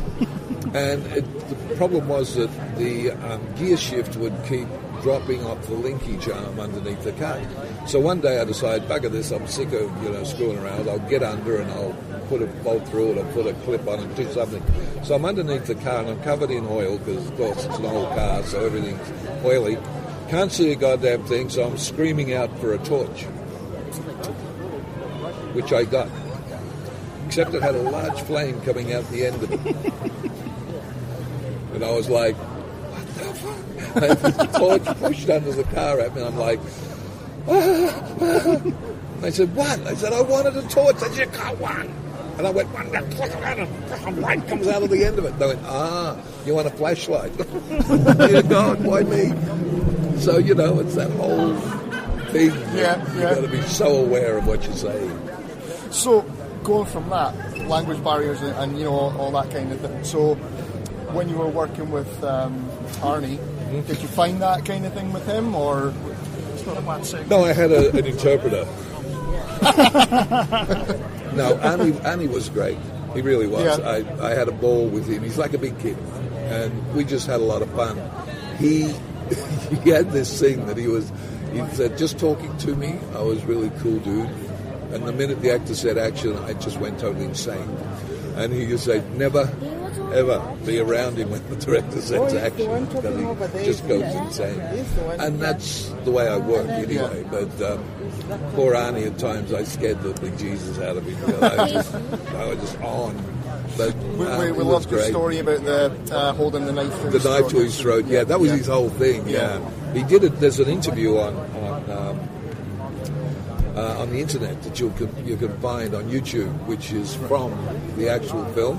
And the first thing he says is, he's a real nice guy. I mean, you look at him, he's so friendly. You'll give him a knife and say action, he turns into a lunatic. I was like, yeah, Arnie, love ya. So what are you filming at, obviously not right now, but are you filming anything at the moment? No, actually we are. There's a guy over there with a camera and he's filming it. Oh, sorry, you're still here. No, I'm actually going home for 2 weeks and I fly to Australia to shoot a teaser trailer for a big science fiction movie I'm doing next year. Wow, right. And then I come back here and I go back a month later to shoot a film called Landfall, which is a really cool film. It's one of those movies that you get and you read it and you go, ooh, I want to do this. And I am. So I don't care. Excellent, very good, yeah. So is that is it going to be released in the cinemas? Is it for a TV channel? Or is it... I think it'll be both TV and Blu-ray. Right. Or download, or, you know, all the crap they do these days. So I think it'll probably be a sci-fi type movie, sci-fi channel, and then it'll go on to Amazon channel or one of the 75 million channels we now have. It'll probably go on to one of them and also come out as a VoIP or but it's going to be a cool movie. It's called Landfall. We'll have a look for that. Yeah, it's just one of those films that you read and go, whoa, this is it. Yeah. Very good. Yeah. Well, we're going to let you crack on, but before we do, there's one last thing I wanted to ask you. Yes. I was watching Netflix the other night, I was flicking through some films, and I found Green Street Hooligans 2.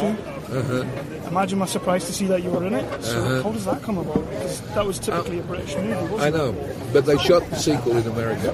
They shot it in an American prison. Yeah. That came about simply because one of my good friends directed it. All right. And he just rang me up and he said, listen, we're doing a table read for this film I'm directing, and I can't put you in it, basically because it's not my movie, and he said, but I would love it if you could just come in for a day and do the table read, because there's all these little parts, and I'd love you to come in and do it. So I did. It didn't worry me, I wasn't in it, so I went in, and the part of the governor was being played by the writer. And we did the read, and I read all the little bits of the thing, and then all the actors, the main actors, all sort of got up in mass and walked out the door to the producer, and they were all doing this thing. And I got up to leave, and my friend said, no, I think you should sit for a minute. And so I just sat there for a minute, and then the producer came in and he said, congratulations. Why? He said, looks like you got the part. I said, what part? I wasn't auditioning. And he said, no, by general consensus, they want you to play the governor. And so I went. It's a good way to get the role. Yeah, it's funny because the guy that wrote the script, I don't think he wanted to play the role, and I think he was so happy because he came up to me. He was the first one that came up to me and said, I'm so happy you're doing it. So I don't really think he wanted to do it. He was just happy to have. I think it was more expedience, and he wasn't comfortable. And when they sort of said, get him to do it, he was really happy that I did it. He was a really nice guy, so I was happy to do it. But yeah, I got to play the governor. I was just sitting watching it, and you just turned up, and I was like, whoa. It's a great little movie. Surprise. I actually do like it. Yeah, a lot of people gave it some flack, but I think it's a crack movie. It's a great little movie. I love Marina in it. Marina Sirtis is one of my good friends now. I love her in it. I love the whole thing. I thought it was just fun.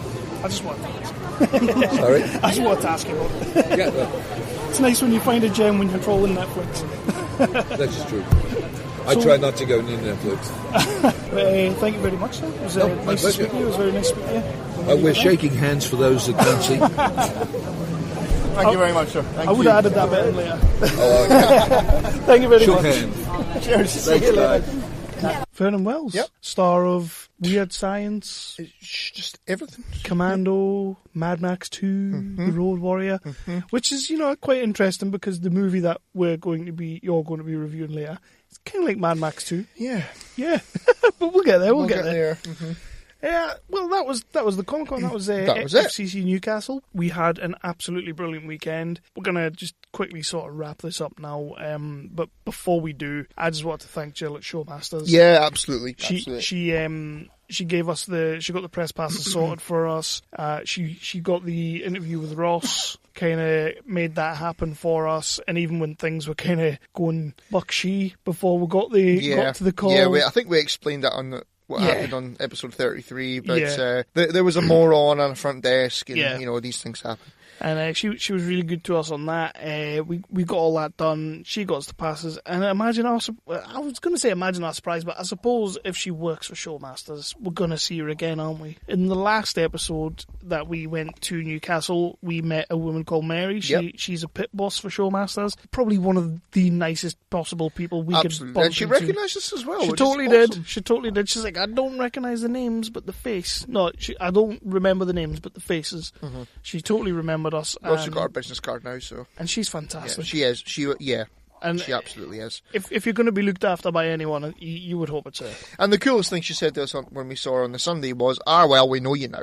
Yeah, that was pretty cool. I quite like that. Pretty badass. Yeah. And she told us a nice little story about Sean Astin, who is going to be in Glasgow. So yes, he is. Hopefully we'll bag that one as well. Oh, well, she did kind of suggest that. Yeah, and hopefully he likes to do interviews. Apparently he loves it. So, hopefully that'll be a good one. He'll be a good one to speak to because he was in the Goonies, Lord of the Rings, and Lord of the Rings. Rudy. Brigger's a Rudy fan, so at least I assume he is because he's a bit I'm 24. I'm 24. And he was yes. I'll give you that one. So that was Showmasters, Yeah. Film and Comic Con in Newcastle. We had an absolute blast, and we cannot wait to go to Glasgow in August. In August, yeah. It can't come quick enough. It can't come quick enough because there's a few goodies going, and one of them being Darth Maul. And they know who we are. They all know who we are. Yeah. I mean, everybody knows who we are. We're getting out there now. So, Ross, if you're listening, Andrew Lincoln, please get him on the phone. Yeah, or Carol. Get on the blower. But no, she's going to be all religious and stuff. So on that note, we're going to move on The Walking Dead. Or Talking Heads. The Talking Heads, Walking Dead. But before we do that, I'm going to play a quick little promo from one of our buddies. Hey, are you a jock that likes comics? Are you a nerd that likes comics? Do you feel left out sometimes? Well, then we've got the show for you. I'm Imran. And I'm Anthony. He's the jock. And he's the nerd. And we host the Jock and Nerd podcast at jockandnerd.com. If you're looking for fun, entertaining, laugh-out-loud geek chat over all the latest Marvel, DC shows and news, visit jockandnerd.com. Full spoiler podcast, lots of swearing. You're such a jock. You're such a nerd. Oh, come on. Shut up, nerd. Okay. I've never heard that before. Have you not heard that one? Okay. That's a great promo. I love that promo. But hey, I love everybody's promos except ours. Well, Hobie's is a bit iffy, isn't it? So. Well, it's because they're Hobie. So this is the Talking Heads section of our bumper episode, epic episode thing, and it was... What the hell happened there? I don't know, I lost my train of thought. I was reading a message on my phone and my train of thought just went. So this is our epic episode thing. So I just thought, if I say thing, epic, and episode 6 times in different variations, it'll all go over and nobody will know, but you call me out. Yep. So, moving on then. Season 6, episode 14, I forget what the name was. I'm really quite good at making notes, but I made no notes for this one because I was on the edge of my seat the whole time. Doesn't matter, episode 14. I was. It was a good episode. It was an absolutely solid episode, as you said before. 5 for 5. 5 for 5. Never thought I'd see this. I mean, I'm a big fan of The Walking Dead. Always have been.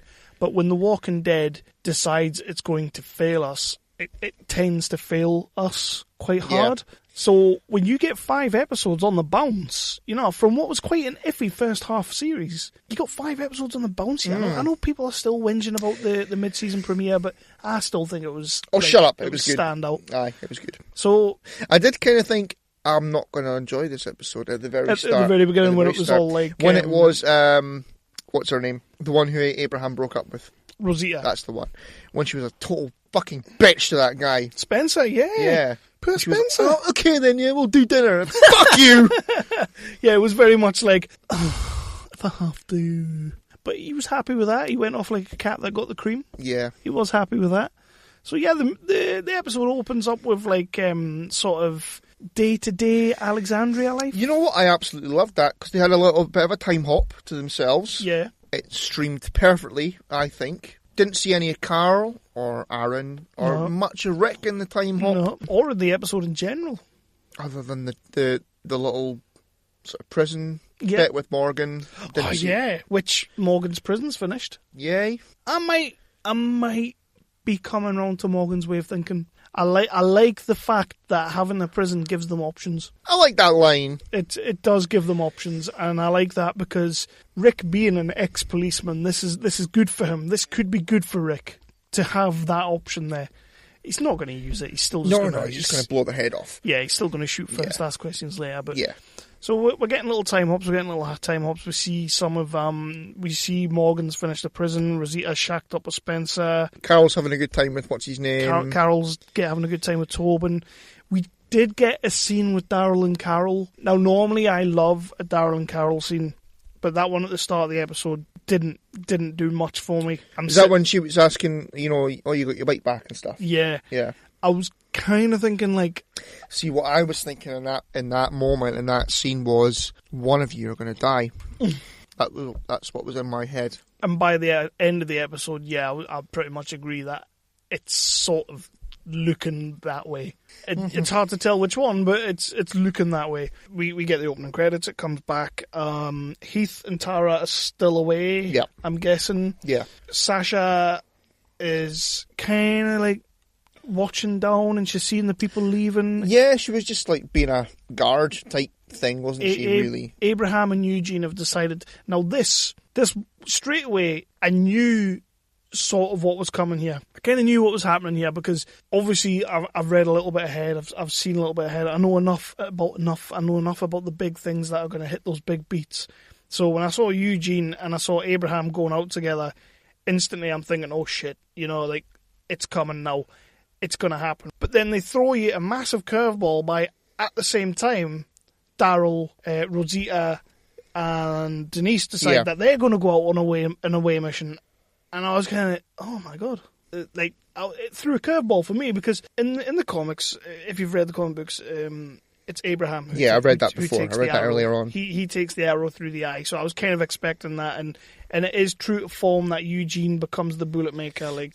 Did Hayes tell us that? I think Hayes told us that. I think he did tell us that, and I loved that little scene with I'm buying Eugene now. I loved that scene in the factory with those two. You are no longer needed in my posse. Yeah. Like, I don't need you anymore. That's my best so Eugene has impression. become Stephen Hawking, yeah? Oh god. Yeah, you see in episode 32 or 33, whatever, 32.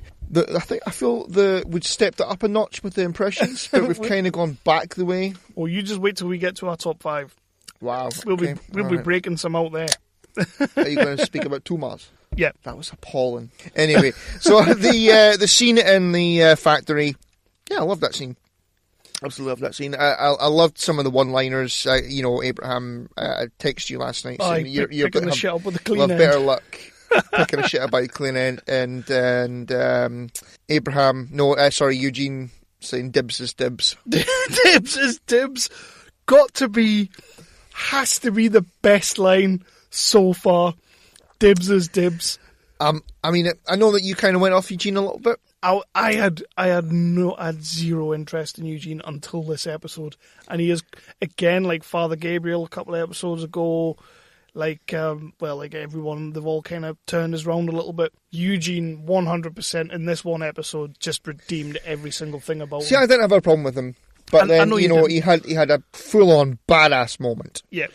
Later on in the episode, which he's I think probably every guy in the country went across his legs and went Yowee! And he's had a bit of the mullet chopped. He's had a bit of a haircut. But why would you do that? He's not wearing a perfect mullet like that. He's not wearing cargo shorts anymore. Mm-hmm. He's got proper pants on. He's got big boy pants on.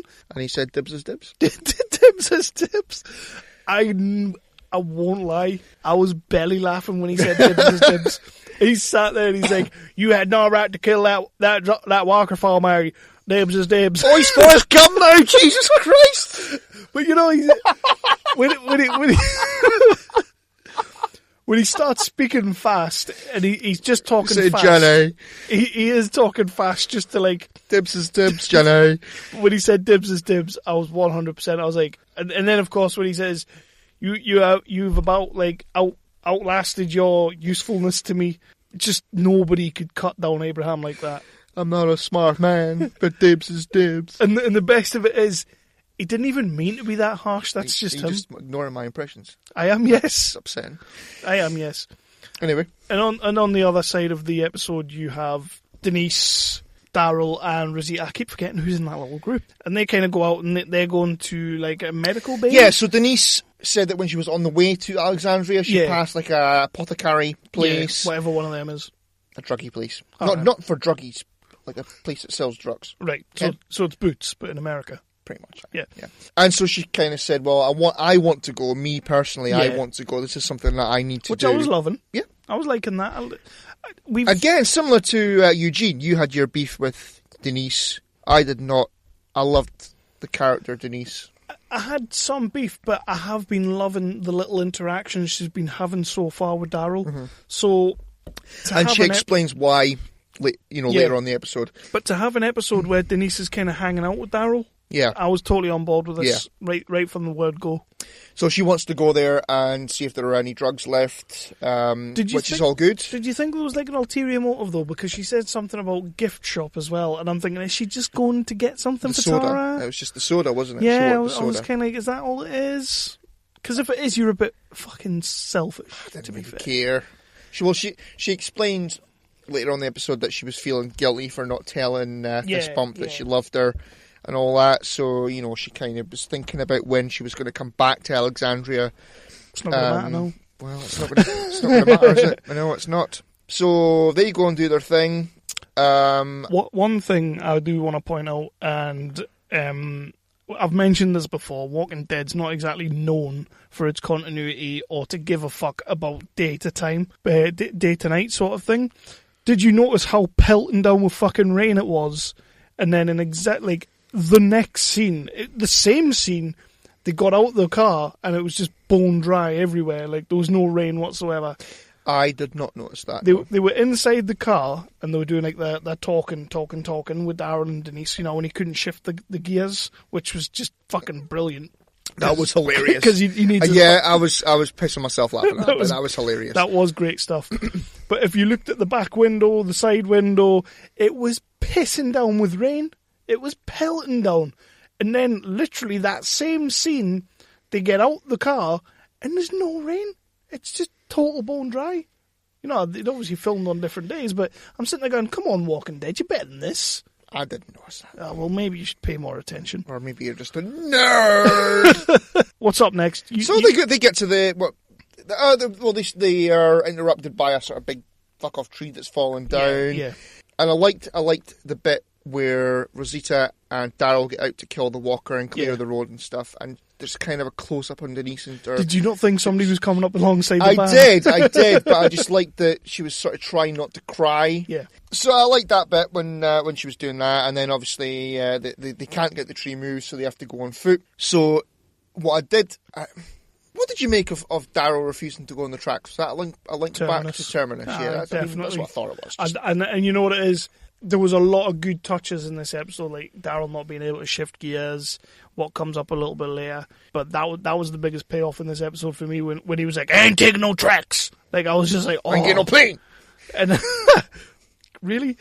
But yeah, like as soon as he was like, I ain't taking no tracks, I was kind of like, oh, Terminus. Like, it was a nice little callback. It was a nice touch. And of course, they have no idea what he's on about. So yeah. It was a nice touch. I didn't really get excited as you about it. I didn't get excited. I just thought, that's a nice touch. I like when they do that. I mean, they can't control the weather, but they can put little bits in like that. I still didn't notice the weather. So they do that. Rosita takes the tracks and she's waiting for them when they arrive. Yep. That's fine. And then they get into the thing, the apothecary. Daryl opens up the shutters. They start loading the bags with the drugs. And Denise goes into the room because there's a half a walker sort of banging his bust foot against the door. And that was a scene. That was a scene. So we see that there's been a little baby. I could not. And this is potential. They've done some sick shit in this show, but this is potentially the sickest thing I've seen. Yeah, it wasn't great. It was. It was done extremely effectively. It was, yeah, it was. Because all you saw was like the baby's foot sort of dipping out of water. It was fucking gross. It was disturbing as hell. And you had the writing on the wall, hush, hush, hush. Yeah, I was just sat there like, oh my god, Denise, don't look in there. And then she looked in there, I was like, oh, bleh. You know, like, being a father, that really actually... I'm not a dad, and that bothered me. It disturbed me quite a bit. And I was just kind of like, okay, so we're going there now, and it seems like, and I've been saying it all along this whole second half of the season.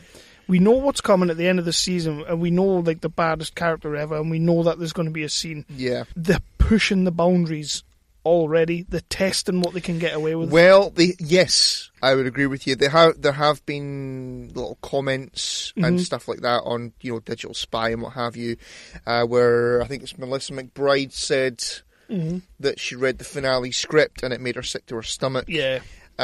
Ross Marquand said a similar thing in the talk on Saturday. But we both agree. We don't know. We're just fans like you guys. We're just fans. Although Ross Marquand did tell us, but you made us say a few things. He did tell us, but it was in a Frank Underwood voice. So it didn't count. No, it didn't count. So it may well have been lies. It may well have been. Yeah. He didn't tell us. we don't want to get Ross Marquand in trouble. No. He didn't tell us.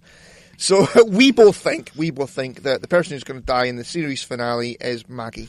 And you said some fucked up, repugnant shit about this as well. You have gone, I think Maggie's going to die. And that's like, I've locked my bets in on this. But what did you say at the Comic-Con? What did you say what happens to Maggie before she dies? Well, Ross had said that somebody had asked him, so what was your most disturbing scene that you filmed? Yeah. And he said, the most disturbing scene that I've filmed is coming up. Mm-hmm.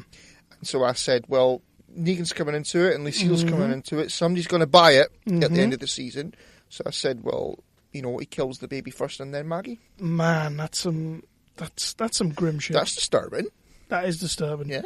And to be honest, given what they did in this episode with the baby in the bath of blood, it's sort of already, it's foreshadowing. It's a dead baby. We think Maggie's going to go. They seem to be putting but then again, it could be another Glenn bait and switch, but they seem to be putting everything in place to say, right, guys, we've been telling you all year to prepare for this. Maggie's away. I think it's Maggie. I still think it yeah. is. It's the only one that makes me think they would just all out go to war. This week, I did watch the Coming Next Week, which I don't normally do. I didn't do it again. I normally don't do it. And obviously, Carol's taking a bit of a walk, and it looks like Daryl's going to go looking for her. Full bore after her. Right. So we've only got 2 episodes left now, haven't we? Yes. Or is it 3? Yes, we've got 1 this week, and then the last one's on the 3rd. But yeah, same day as bloody well WrestleMania. Yep. Although that doesn't bother me because I'm watching WrestleMania live anyway. Yeah. But, so yeah, you get that scene, and then we cut back to some Eugene and Abraham. We do. They kind of fall out. Abraham leaves him to get back to Alexandria on his own. Mm-hmm. That's the last we see of them for a little while. Yep. They've left the apothecary. They're walking back to the car. Denise has a little bit of a flip out. She's sort of having a bit. She's caught monologuing, basically. Big time caught monologuing. She's telling Daryl and Rosita. Rosita? For the first time ever, when she says her name, it's like, Rosita. My name is Rosita. Carry on. Shit. Yeah, so she's kind of in the middle of telling them, you need to get a grip of yourselves. You need to. Shit's real and shit's messed up and all that. The best you can be, basically. And then, yep, arrow through the eye. I was gutted. I knew you would be. I had turned a corner on Denise, so when it happened, I was like, oh shit, what a waste of a character. I was kind of like, I can't believe they've just done that. You know what? In my head, waste of a character and waste of a fucking good actress. Yep, definitely. I was absolutely gutted. Knowing that Kirkman likes his remixes, I was kind of sitting there thinking, so if it's not going to be Abraham, it's going to be Rosita. It's never going to be Daryl or Denise. No. So when Denise bites it, I was kind of like, what the hell's just happened there? And I loved the way she kept talking. But apparently that's what Abraham does when that happens to him in the comic. But I like the way she keeps going and then falls. And then lo and behold, it's the fucking dirtbag from the last series that stole the bike from Daryl. And the crossbow. And the cross. I'm not going to lie. When Take That reformed, these millions of people in the world got really happy and all that. Seeing Daryl with his crossbow again, gave me chills. I was kind of sat there like, yes! Yes! He's not. Were you sat in your living room doing a yes chant last night? I was. Because he's not had his crossbow for donkeys, and it's like, with Daryl without a crossbow is like, I don't know. He was still kicking ass. He was still kicking ass, but now he's got his crossbow back. Yeah, he has. We're whispering again. So it's D or Dean or Dwight. Dwight. Yeah, because that's his name in the books. But obviously he wasn't going by that last series. I did see a meme before where he said, my name's Dwight. Right. And Eugene says, don't you mean white? Because you're about to lose your D. Okay. Oh, right, yeah. Don't be prick. Sorry, So what happens is... So Eugene can bite a dick? Eugene can bite a dick. Yeah, and yeah. Eugene is a knob gobbler. Literally. I could do this all day. Eugene is sitting there, and I was kind of thinking, what the hell is he doing? Like, he was clearly just pumping himself up for what was about to come. Yeah, we've got Abraham is hiding behind the barrels. He's waiting to make his move. And did you think Abraham was there, or did you think Eugene was just trying to buy some time? You saw a glimpse of him. Eugene spotted him behind the barrels, and then he said, "Oh, you know what? You want to finish off that son of a bitch behind the barrels first." That was awesome. And then he gives Abraham his distraction and bites the guy's cock off. As distractions go, it's the best you can do. Yeah. I mean, that was... Ow. Fantastic. Ow. That was the moment I was like, okay, Eugene, I was half in, now I'm all in. That's a very poor choice of phrase there. It is, yeah. What I mean is, I'm buying the character now. But yeah, he wraps his laughing tackle around the guy's twig and giggle berries and bites them off. Yeah. And a shootout ensues. Again, another... Not the best standoff ever. It was pretty cool, yeah.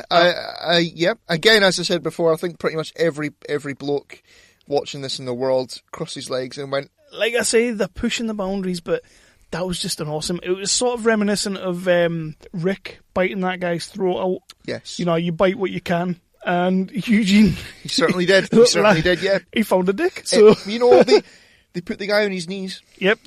If you're putting me on my knees, I'm biting your dick off. Well, not that. It was... They have a shootout. The wrong ones escape. Eugene gets shot. Yep. And so they have to drag off Eugene back to Alexandria, and they leave poor Denise there. Yeah, but they must go back. They go back there because they're burying her later on. But they leave her there. Which, you know, again, is such a waste. Like, as she's kind of lying there and the camera's just facing her for like what seemed like 3 to 4 minutes, I was still saying, I can't believe why have they done that? But I did read somewhere this week that Kirkman had said one of the biggest, he made 2 massive mistakes in the comic books that he always wanted to rectify, and one of them was killing Abraham before the war with Negan. So that's something he's rectified now. Right, okay. So fair play to that. It is a bit silly to kill your one proper big soldier before you go to war. Yeah. But does the group need them? They've got Rick. They've got Daryl. Yeah. At the moment. So then it comes back to the compound to Alexandria, and Daryl is burying Denise. And Daryl and Carol are burying Denise. And again, another scene, I'm sat there going... just not feeling this. And these are 2 characters that I love to see interact, and I haven't seen interact this way in a long time, and I wasn't feeling it. Because I think the problem with me, with Carol right now, is that this transition she's been making hasn't been like a gradual transition, like things have been weighing on her, It's like, bang, things are weighing on her. Bang, she's changed around. Bang, she's going to go off and she's going to leave. And I'm like, fuck me. At least take half a series to do this. Yeah, there's not really been any sort of incident that's made her go... No, it's like... What is wrong with me? It's a series of small incidents. There's not been an event or a particular event or anything like that that's made her think about her actions and, you know, that kind of thing. So I am the same as you. It's like, why is Carol suddenly doing this? Carol is... The best episode in the first part of the season was Rambo Carol. All of a sudden... She's having doubts and she's bloody fiddling about with the crucifix and all that shit. I thought that was a ploy in the last episode, and she's carried it over to this episode, and I'm not happy with it. No, I'm not happy. I mean, I'm not happy with it at all. It's Carol, and she's turned it into a wuss. So they get that's pretty much it for the episode. They have a little. Carol has written a letter to everyone saying. I mean, it was just kind of like, I don't know who I am anymore, and it was basically, I've got come to go. After me. I've got to go. She's going to leave. Don't come after me. And obviously they will, because it's Carol. And as I said at the start of the episode, Carol for. I was very much the same. Again, I love this episode. I don't think it really put a foot wrong in my eyes, but this whole thing with Carol is just it's happening far too quickly, and it's like she wouldn't turn on a dime like that. It would take a while.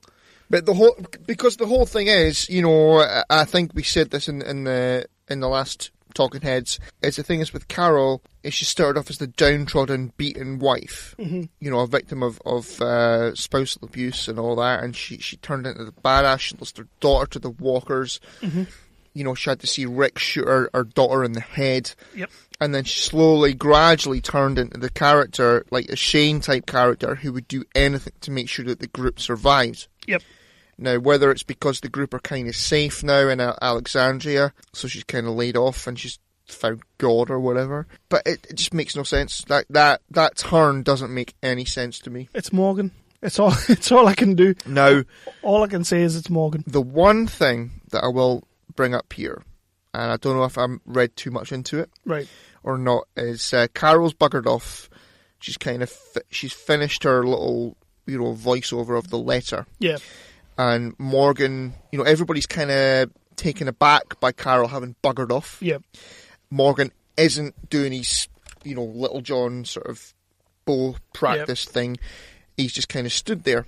And there's two people in the background wheeling weapons. Now, is this them going to war, do we reckon? Definitely. Yeah, that's what I thought. The other thing was there was the sound of the swing going back and forward in the background. Now, is this Morgan's character, Morgan's attitude going back and forward to, I need to let them speak to them, I should kill them, I need to let them speak to them, I should kill them? I think Morgan is extremely conflicted, and I don't think you're looking too much into it at all. Yeah. And I think the whole thing about building a prison, it's very much like... So it's like, I've done what I can now to stop them from killing people. He's basically doing what he can. He's done an Eastman in Alexandria from that flashback episode. He's built a prison. Yeah. This is his thing, and this is how he can turn them round, and if he can't turn them round, well, Rick's there to deal with it. Yeah. So I think you're right. Morgan, I think Morgan is... I'm not going to say he's going to come full turn, because he's not. If they were to do something with Morgan, I think that was some sort of solid kind of metaphor type thing with the swing going back and forward in my head. I feel quite insightful now. You are quite insightful. I know, right? You're talking about people treading the boards. I'm an intelligent bloke, as you know. You're talking about swings, and Eugene bit a dick off. Exactly, yeah. So let's just bring that back down. That'll do then. So that was the episode. It was a solid episode. Like I say, I'm still 5 for 5. Yep. We'll come back next week for the Talking Heads. Hayes will be joining us again next week. Hayes will be back, God permitting, because, did he not say he was moving or something? That's right. But Wasn't that this week? Hopefully that'll be fine. Yeah. Hopefully that'll be fine. He'll be back. I know he was gutted to have missed this one, but we just had that much to talk about. So we had to make a big bumper epic episode. So with that, we will move into... Turbo Kid. We'll do the top 5 first. Oh shit, that's right. Bugger it. But first... I'm Jason. I'm Jeff. And I'm Blake from the History of Bad Ideas. And we'll get back to your regularly scheduled program here in just a second, geek listeners. But we do a weekly podcast called The History of Bad Ideas. Yeah, well, we'll discuss things like television or movies or music or games or any other thing that falls into our geek-related podcast knowledge. You can find us on Geek Life Radio, Fridays, 10 a.m. Eastern, 9 a.m. Central, or Radio-Blitz, Saturday, 9 a.m. Eastern, 8 a.m. Central, or you can listen to us whenever the hell you want on iTunes and Stitcher. Check us out. Roger says goodbye. Goodbye. It's not a tumor. Is that okay? So this is our top 5 section. Yeah. And in honour of speaking to Vernon Wells, who has worked with the man, in honour of Hobie taking one of our best British actors, we have decided to take one of their best American actors. So we are doing a top 5 of Arnie movies. Yes, we are. How did you find this? I found it really, really difficult. Really? Yes, I did. He's technically not done that much. He fucking has. Not really. He has. He's done a lot of good movies. Well, good is a strong word. I've always been a massive Arnie fan. I'm a big Arnie fan. And yeah, I had about 14 movies on my list earlier on. I've managed it, but he makes good sort of popcorn sort of movies you can just put on and just not really care about. And I think my list of 5 definitely falls within that category. Just popcorn, you don't have to think about, you just enjoy it. Yeah, I've gone for his more intelligent work in my. So, would you like to start? Sure. My number 5 even is Last Action Hero. Yay! I've not got that. All right, okay. I've not got it, but I do love it. I do love that film. It's a great film. That kind of ties into my little rant earlier about the screening. That is like our dream situation where we get a golden ticket type thing, and we can go into any movie that we want. What would yours be? You could be part of the movie. I could be in the movie. You'd be in the movie. What would yours be? It can't be a porno. No, it can't be a porno. No. Empire Strikes Back. Ooh. Who'd you be interacting with the most? Han Solo. Han Solo. Yeah. I would probably be in A New Hope, and I would replace that guy who didn't blow up the pod that got jettisoned and just make sure the movies never happened. And it would just be like, oh, damn, sorry, guys. Just come in with a clipboard and go, oh, dickhead, you're crap at your job, blow that fucker up. There's clearly something in it, and if there isn't, blow it up anyway, because there might be. So you've kind of just done a dick move, really, because your one is going to completely ruin my one. Yeah, because of me, your movie never happens. Asshole. Oh, wow, I didn't think about that. No, I love Last Action Hero. It's a great movie. It is a great movie. Some fantastic performances. I mean, it's complete fucking nonsense, but, well, most of these are. Yeah. Yeah. I mean, you don't watch Arnie for a story that makes complete sense and all that. It's a good story, kind of. It's, it's a story for anybody who doesn't know. For anybody who doesn't know, it's about a kid who gets a cinema ticket, a magical cinema ticket. He can go into any movie that he wants. Mm-hmm. He goes into Arnold Schwarzenegger's big sort of action franchise. Mm-hmm. I forget what it's called. It was Jack something. Was it Jack something? Yeah, it was Jack something, Yeah, anyway, bygones. So he goes into there, and Charles Dance is in it. Charles Dance, man. Chewing the scenery. Oh, it's just awesome. Chewing the scenery.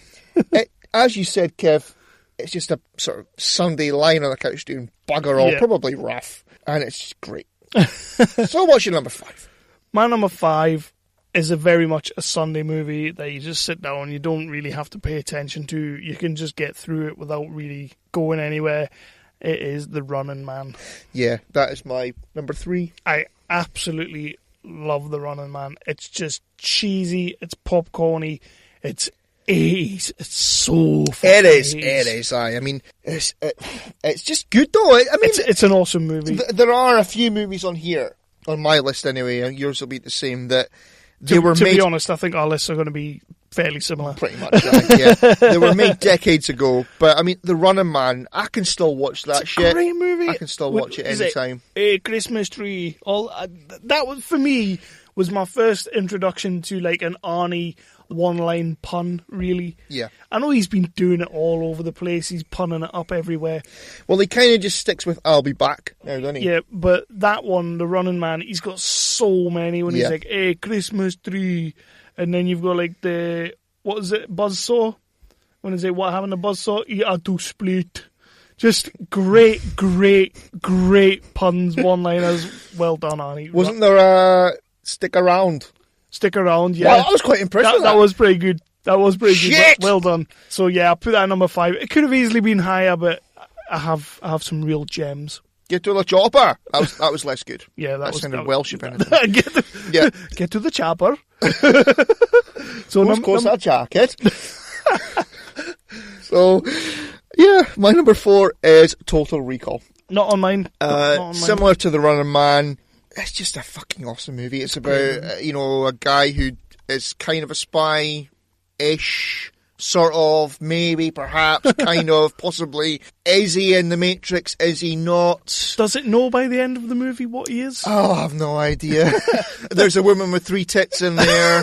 Which, to be fair... On Mars. To be fair, that's all you need. With a midget at the same time. Yeah, you didn't get any of that in The Martian. No, you didn't. No, you did not. You did not. Poor Matt Damon by himself. But it's just class. It's just a brilliant movie. I love Total Recall. And the remake sucked. Fuck the remake. The remake was horrendous. I do love the original, though. I love the little head thing.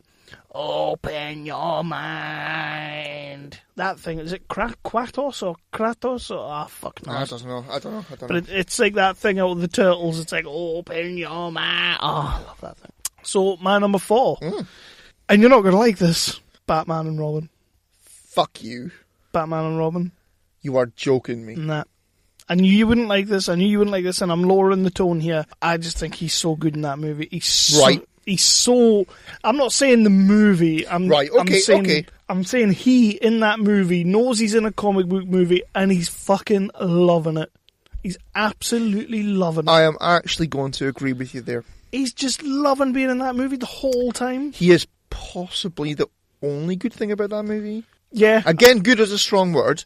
It's a very strong word for this movie. But I would say, as you said, he's having a blast. And there are Arnie puns all over the place in that movie. He's punning everywhere. It's like everything, every second line. Yeah. Was it not Brigger who said on one episode, like, he got paid by the pun? Yeah. So, you know, he's just so good in that movie. And again, good's kind of a strong word. But Clooney's taking that movie so seriously. Fucking Chris O'Donnell's really trying to be Robin in that movie, and it's just not working. Yeah. And you've got Alicia Silverstone just being a really terrible, terrible Batgirl. And then you've got just the awesome Arnie, just loving being in a big budget superhero. He's Mr. Freeze. He's loving it. Yeah. Which, for me, I'll defend Batman and Robin before I ever defend Batman Forever. To my grave, I'll do that. Probably just based on his performance. He's just loving it. I'll let you away with that because Arnie is kind of maybe technically the best thing in it. Yeah. Okay. I'll let you off. So my number 3 was The Running Man. Yep. So what's your number 3? My number 3 was Sabotage. Shit. From a couple of years back. It's relatively new. It's new, yeah. And I absolutely love that movie. But it's not just. I mean, Arnie's just like the old hand. It's basically what the Expendables should have been. You know, when they brought in the younger people in the Expendables. Ugh. That's what it kind of should have been, but in that movie, he's just totally Arnieing it up. A crotchety old fuck, which is what he is now. You've got the likes of Sam Worthington, Joe Manganiello, Josh Holloway, you know. I have seen that one. I was trying to think if I'd seen that one, but yes, I have. It is good, it is. It's just such a cool movie. I preferred The Last Stand. Last Stand was good, nearly made it, but I dropped it for Sabotage. Yeah. I dropped it from my list as well. But I just, even though the talk in that movie is just so unbelievably bad, like, I think it was actually a Skip Woods script, and Skip Woods doesn't write good movies. I think he'd done, like, Die Hard 5 or Die Hard, A Good Day Die Hard, I'm sure he wrote that. Jesus. So you've got, like, lines like, who the hell dropped ass? You know, you've got, like, all this. It's just the worst dialogue ever. That one is for the movie more so than Arnie. Yeah, fair enough. I enjoyed Sabotage. As I said, from the movies that he's done when he's come back. Yeah. You know, from being the governor. The Governator. Yeah. Yeah, good one. Did you know he was president once? That was a Demolition Man reference. I forgot about that. Aye, bygones. Yeah, I prefer The Last Stand from the movies that he's come back to. Last Stand is good. Mostly because after I'd finished watching it, I kind of thought, you know, it was like a moment where I was like, oh, you've still got it. Mm. You know. And I get that with Sabotage. I did. I love Sabotage. Great movie. Yeah. Such fun. So my number 2 is another old school one. Right. And, well, they're all old school ones. And it is Commando. Well done. Did this make your list? Repping it for Vernon Wells. Exactly. Burn it. Shit. It didn't make my list. No, it didn't. Which is quite a surprise because I think I did want to. The reason I put it in there, it didn't make my number 1 because... I think your number 1's going to be the same as mine. I think it is. Yeah. It didn't make my number 1, but I think this was the first Arnie movie that I ever watched. Really? Yeah, I think it was. Good place to start. I'm pretty sure it was. At least you didn't start with twins. I'm sure I watched it with my dad when I was a baron. It's a fucking kick-ass Arnie movie. Predator didn't make my list. I saw that later on, way later on. But Commando, I think, was the first Arnie movie that I ever saw. And it, like you say, Kev, it is a good place to start. It is a good place to start. It's a good movie. Is Commando not the one where he literally walks across a compound and just doesn't get hit by one person and takes out like 1 million? That's just any Arnie movie. It is like...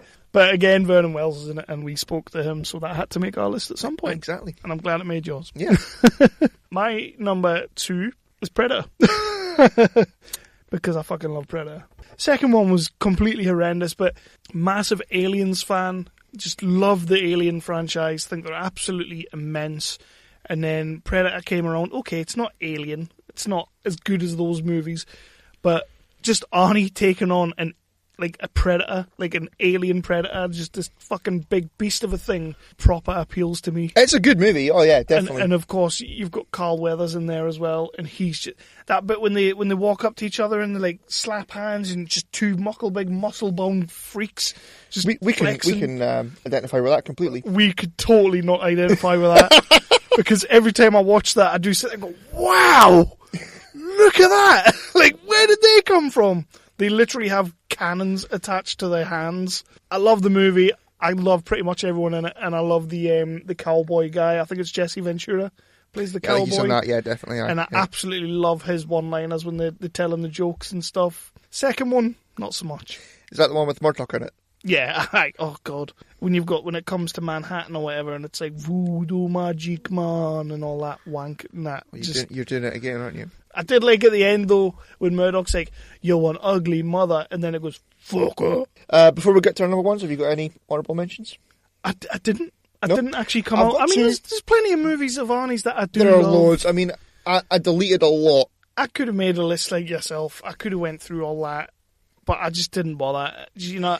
Honestly, there was. I looked at his IMDb earlier on today, and it was like, oh, I love that. Oh, I love that movie. I love that movie. I love that movie. I love that movie. That one was okay, but I still loved it. And yeah, there was fucking 14 on my list, for God's sake. You take out Twins, you take out Junior, he's had a fucking good career. Yeah. So Twins was okay. I hate Twins. I didn't like Junior. My honourable mentions, I had two. Mm-hmm. The first one was Collateral Damage. Oh, yes, yeah. Now, this was the first action movie that he made after 9/11. That was a good movie. So it was a little bit reined in. Oh, definitely. It was like a 12 or something. I think so, yeah. I remember it came in the video shop and I saw it on the shelf and I liked it. I enjoyed the movie. You know, it's. I mean, it might even have been the first action movie that was done after 9/11. It came out in 2002, so it may well have been the first action movie that was released after. It's about firemen in New York. What are you going to do? Shocker. Who is also Austrian. Shocker. Austrian? I thought he was American. Is Arnie not American? Whose family are killed in a terrorist attack. Oh. So he goes after... So it covers all the bases. Yeah. So he goes after them. They're not based in Iraq. They're based in South America.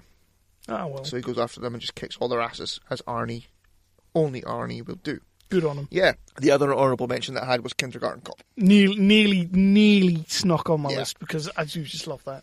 Yeah. Such a fantastic movie. It is a fantastic movie. And I mean, why are they remaking it? I don't think that falls into family comedy because it's a pretty... I watched it's got a bit swearing and stuff like that. It was on ITV, ITV2, not long ago.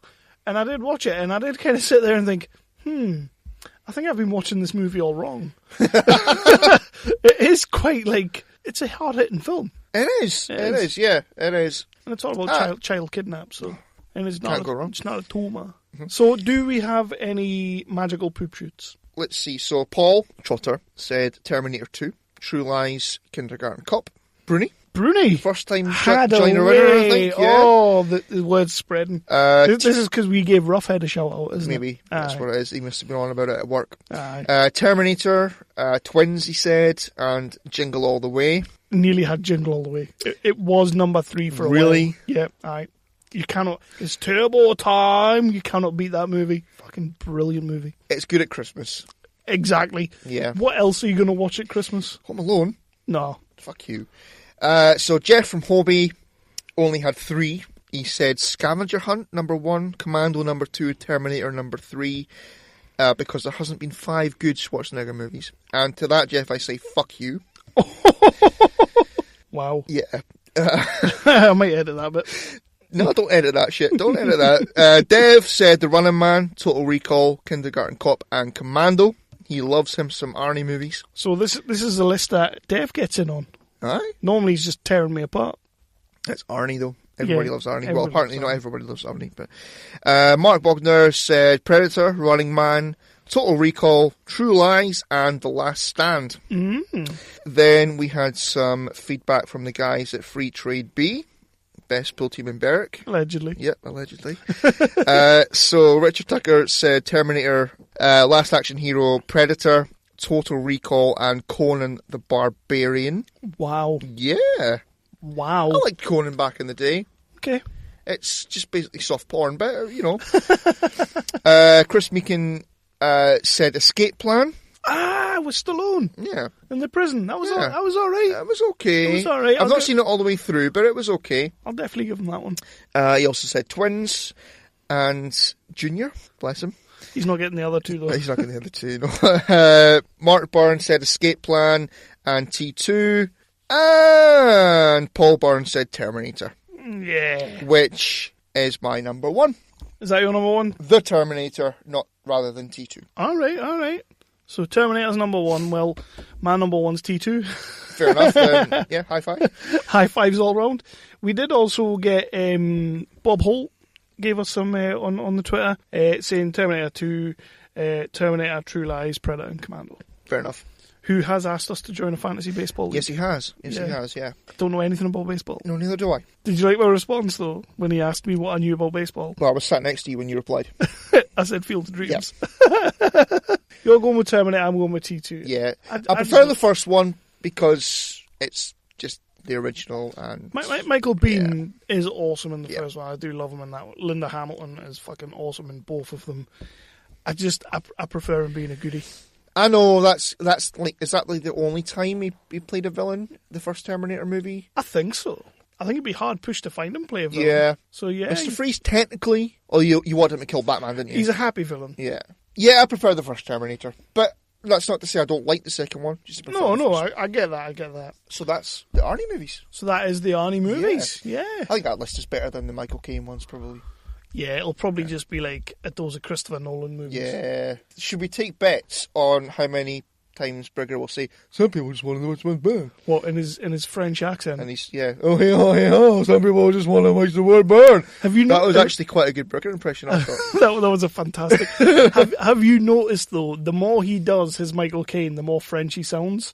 Yes, is that a dig at us? Because he does keep calling us French. He does. His Michael Caine impression just keeps getting more and more French by the moment. I'm going to say north of 30, south of 60. He does that impression in their episode. Yeah. Yeah. That roughly about what we're expecting? Once a minute. Once a minute. Twice a movie, once a minute. Yeah. Or do you think he'll tackle? You're not supposed to blow the bloody doors off. He will not do that. No. That would be just sacrilege. Even I fucked that up then. Even you fucked that up. Would we like to take bets on how many times we hear Jeff or Blake going, Oh, no, I'm not betting on that. So we will move on to our last little section, which is where we're going to quickly recap on the binge TV shows that we talked about on the last episode, and then you're going to review the awesome movie. I certainly am. Turbo Kid. But first of all, here is a word from one of our networks. Hi, this is Normie from Knuckleballer Radio and Zombie Cast, and you're listening to one of my favorite shows on the Geeky Antics Network. Don't forget to check out the rest of the gang over at geekyantics.net. Warning, there might be rants and food ahead and possibly inappropriate behavior. Don't tell anybody, though.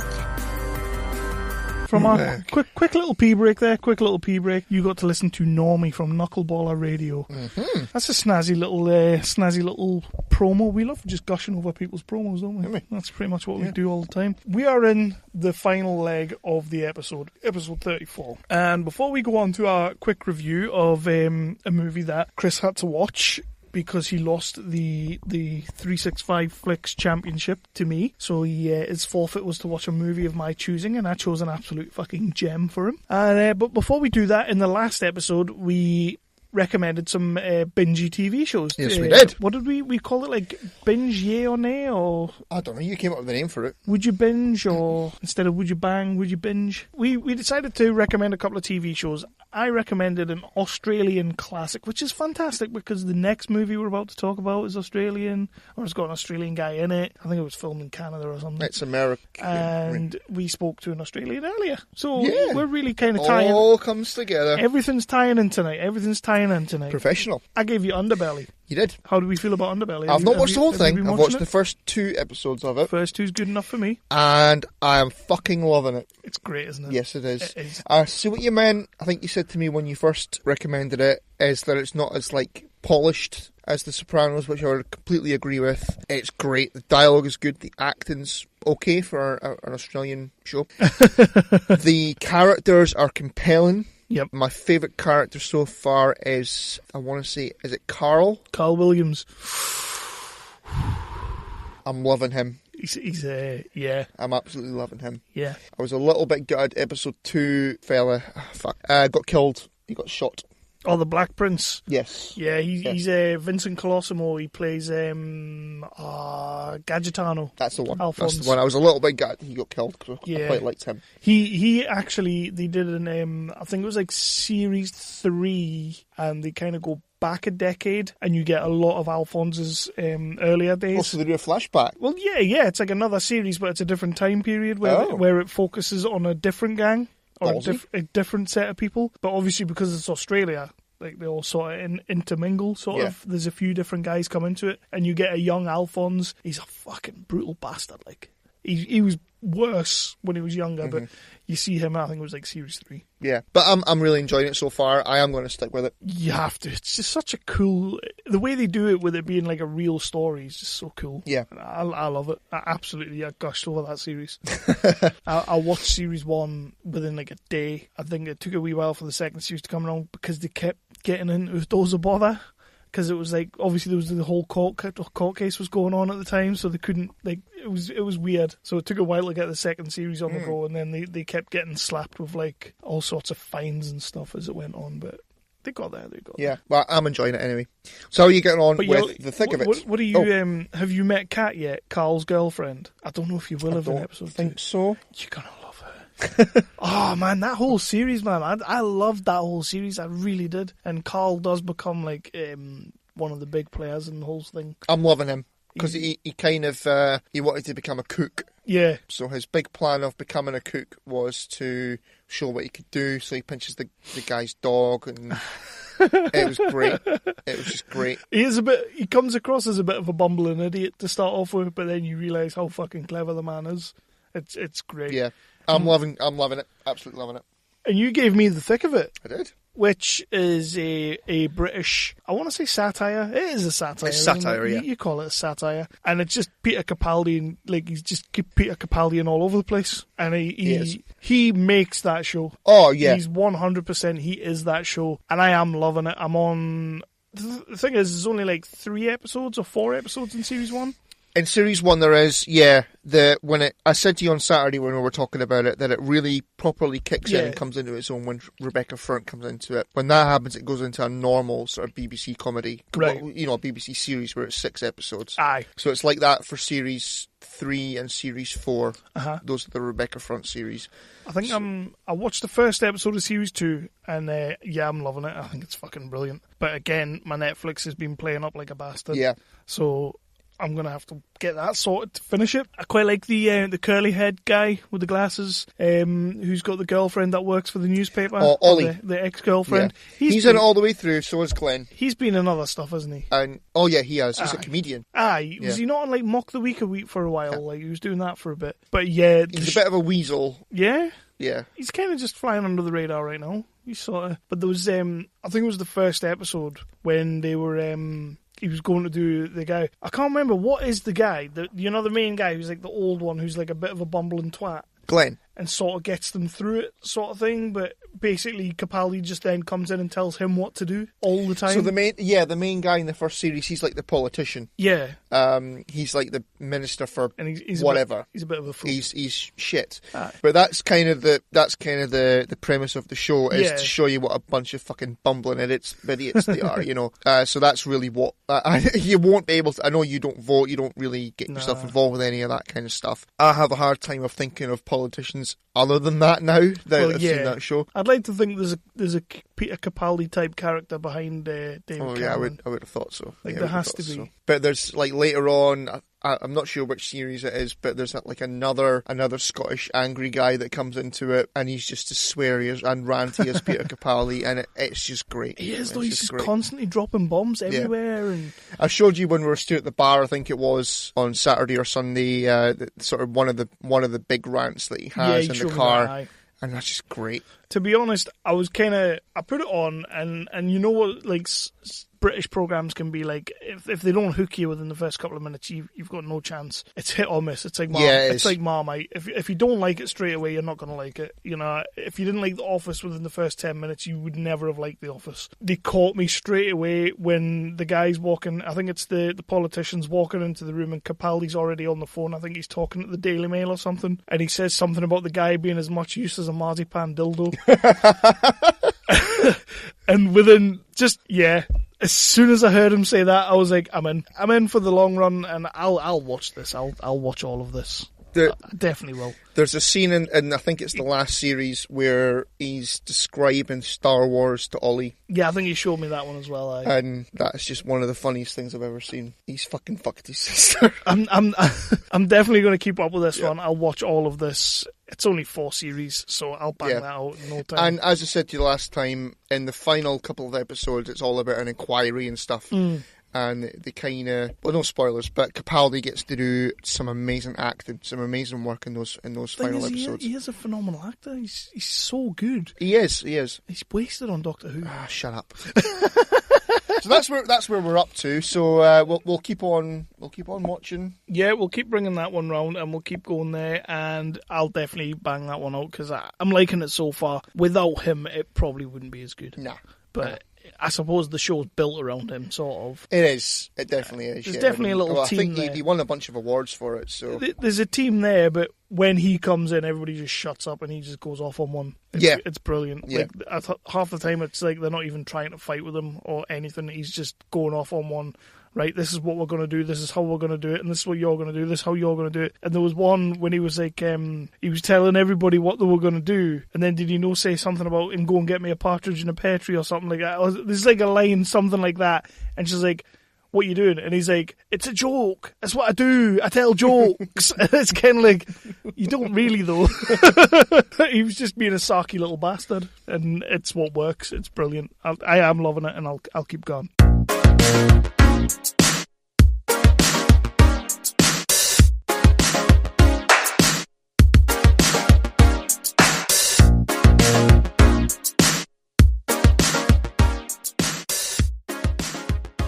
So Turbo Kid. Fuck you for giving me this movie to watch. How can you possibly say that? This movie currently holds a fresh rating of 88% on Rotten Tomatoes, and you know people love their Rotten Tomatoes, so technically I'm giving you a good movie. I can't believe that shit. 88% off the critics. That is insane. How is it insane? Because the movie was awful. Their movie's a good movie. Wow. So give us a rundown. Right, Jesus Christ. So it was released in 2015. Yeah. A relatively new movie. Yeah. It's a dystopian future. There's been a war, there's been explosions and shit. Yep. It's a wasteland. It's like Mad Max 2. Or Mad Max. Basically described as Mad Max on BMXs. That's one thing I'll give you. It's probably better than Fury Road. Well, Mad Max Fury Road or like the new one? The new one. Aye. Yeah. Aye. Yeah. It is better than that. I'll give it that. Better than that. So the first thing I noticed, right, so that you have a sort of Terminator-y kind of voiceover at the start. Yeah, right? Awesome. Now, did I pick this wrong? But is it based in 1997? It's set in 97, yes. But it was released in 2015? Yes. What's up with that? It's telling the story of I don't know, it's fucking set in 1997? Yeah, but it's supposed to be a dystopian future. It was released in 2015, so why is it set in the past? Because nothing about this movie makes any fucking sense. This is what is the... It's made in 2015. It's set in 1997, and it couldn't be any more 1983. Well, that's the thing that you have the opening monologue, and I kind of thought, I did expect, but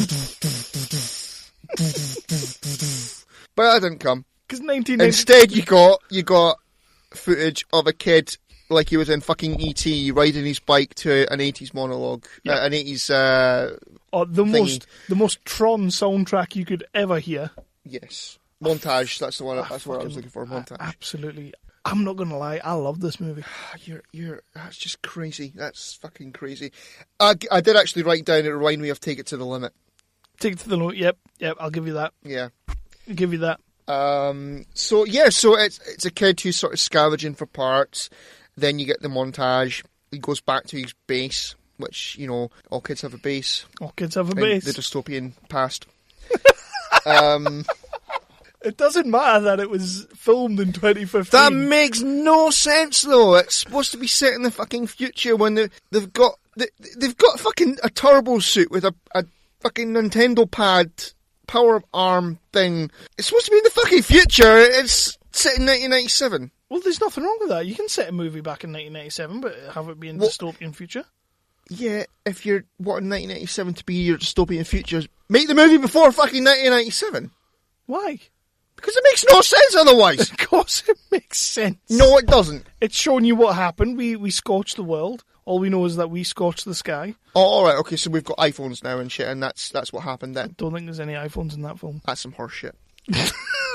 We follow the lads. I don't know. I don't really care what his name is. I can't remember what his name is. He kind of goes to a tradie place. Yep. Sort of thing. He cycles there, obviously. Because you're missing the most important part of this movie. What's that? Everybody's cutting about on BMXs. Yes, they are. Because it's 1987. I didn't miss that at all. I really didn't miss that. Let's not underestimate how important that is in this movie. So he goes to a fucked up bar, and then we meet Fletch from Wentworth. I don't know what the guy's name is. Aaron Jeffries called. But he's basically playing Indiana Jones. He's basically playing Indiana Jones, Han Solo. Indiana Fletch. Jones, Clint Eastwood, Han Solo. That, you know, all into one. He's got a cool cowboy hat on, which I quite liked, and he's having an arm wrestle. And is he not the most badass character ever? He is actually the best character in it. Oh yeah, but he disappears for half the fucking movie. He does. But that's why he's so badass, because he's not in it much. Oh, dear. So, yeah, Fletch is playing Indiana Jones, pretty much. He beats the guy at the arm wrestling thing. And then the kid is, like, speaking to the bartender. He's, like, doing a tradie thing.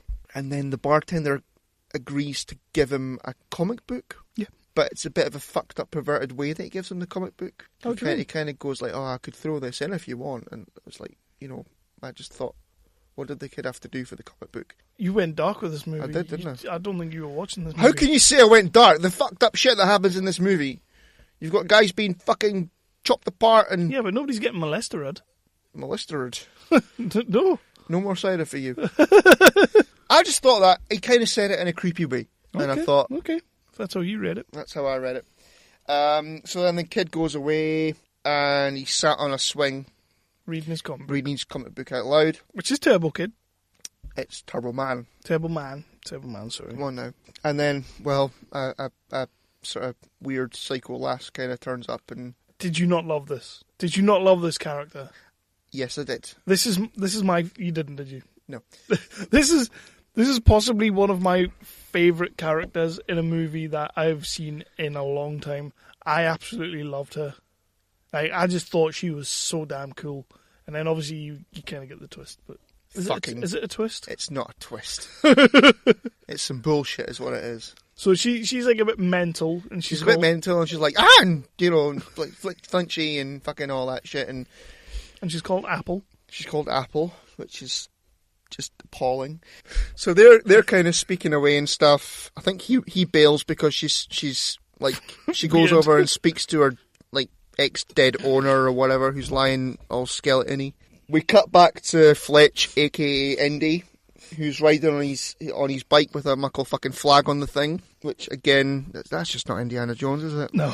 No, but it's like, oh fuck me. What about the baddie of the movie? Let's have a little talk about the baddie of the movie. The main sort of his main like goon. Mm-hmm. The one with the skeleton kind of mask. He was cool. He was actually genuinely creepy. He had sort of mad, starey fucking eyes. He was actually genuinely creepy until he got on his bike. The thing is, this movie was sponsored by BMX, yeah? This movie could potentially be the dystopian future movie that you want to see and that you need to see. Potentially, because it's got some badass kills in it, some pretty good graphic kills, but then they all jump on BMXs. You know, just to revisit a point that we made earlier on, good is a very, very strong word. I'm sorry, I enjoyed this movie. You're an asshole. Yeah, so bloody Indiana Jones is riding his bike and shit like that. The villain, I suppose. It's Michael Ironside. I don't care. I don't care who it is. It's Michael Ironside. I don't give two shiny shites who it is. Camp. It's Michael Ironside. Fucking villain. I think they kind of knock Indiana Jones out and kidnap him and shit. Yeah, and put him in the gauntlet. He stood there having a piss. Yeah, that's cool. And they kidnap him and what have you. Then we flash back to the kid who gets himself.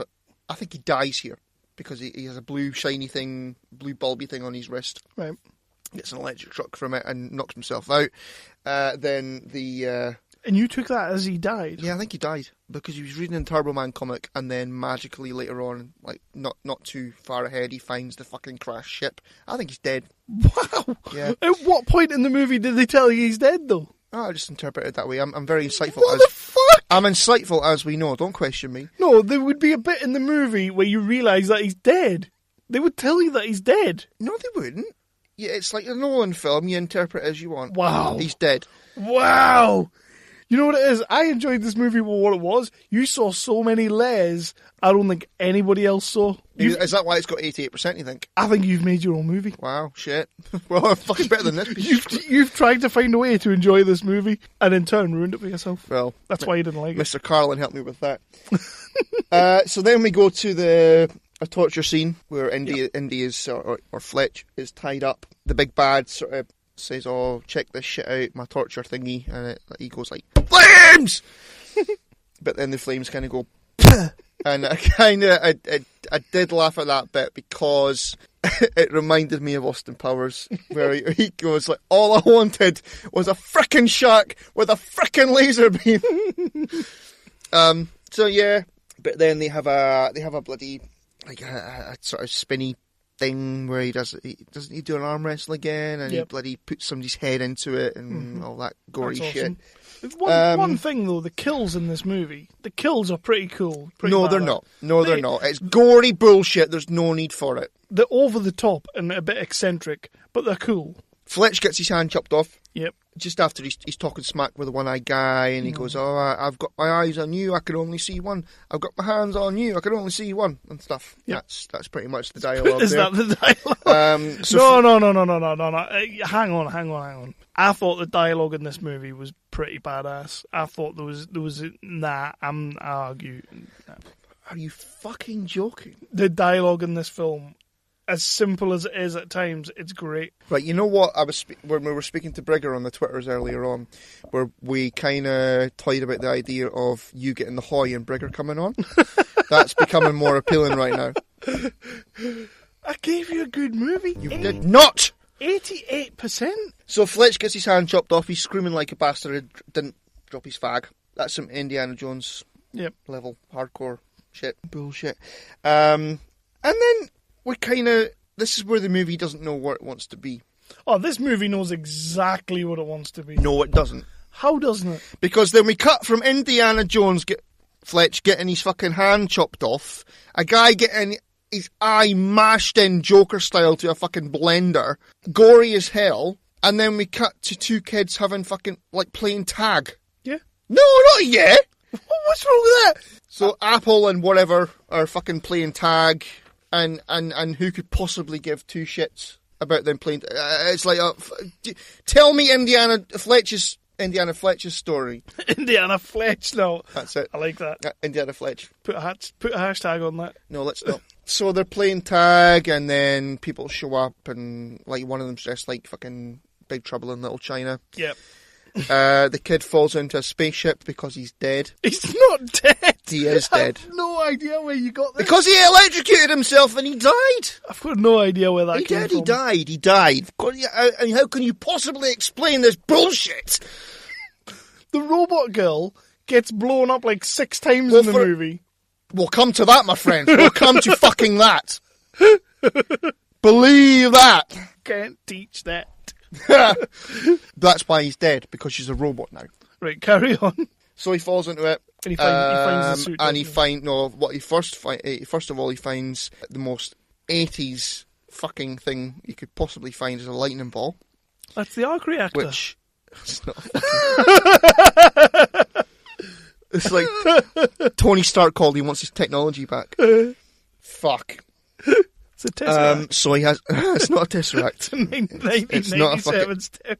It's not a Tesseract. So he has a lightning ball which controls the whole ship. It opens up the doors and stuff and what have you. And then he finds the suit. So an Iron Man suit. This is not. It's not really. It's really, really not. It's just like American football armor. Yep. With Velcro and a Nintendo pad on the arm. And it takes ages to recharge. It does take ages to recharge. So he goes back out, he kills Big Trouble in Little China. Lassie has been kidnapped and taken to where Indiana Fletch is. So yeah, they kind of... He goes there and... Fucking hell. So they've the whole thing with the Big Bad's plot is to use blood and human organs to create water. Yep. So I'm going to call bullshit on that. That could be a thing. It's not a thing. I've seen Buffy, all right? In a dystopian 1997 future, that could be a thing. It's not a thing. With arc reactors. It's not a thing. So there's a muckle sort of tense face-off with some tense music where they're all thrown into the big blendery pool, swimming pool thing. They have a fight. It is. There's some good kills in there. It's not. There's some great kills in this movie. It's not, man. It's not. I mean, it's fucking appalling. Says you. Right. Right. So there's a bit where, like, Turbo Kid has got a machete and he kind of, like, cuts at a guy's head and his forehead, like, his skull kind of goes and then falls off. Yep. In what fucking world? No. A 1997's dystopian future? Made in 2015. No. That's just horse shit. That's such crap. It makes the kills and the gore in Saw look bloody timid. Yep, so his head turns into a spinning top. I've put down. So they escape. It turns out the big twist of the movie is that the girl, Apple, is a robot. You mean the big twist other than the fact that the kid's dead, which he isn't? He is. How else can you possibly explain that this lassie is a robot? He's dead. Fucking he's dead. So then she starts speaking like Data. She does. And she starts all this, like, I've rerouted my fucking... Indiana Fletch is gone. He's just disappeared from this movie. Yeah, he goes away. And then it turns... the movie just stops. It does! It just fucking stops! It just stops. It's just bloody Turbo Kid and fucking female Data just having a crack and kind of falling in love. And it's not the same movie. You're not... What the fuck? What the fuck? Character arcs. Bullshit. Plot building. Pesh. Awesome. You. You know what, man? I absolutely love this.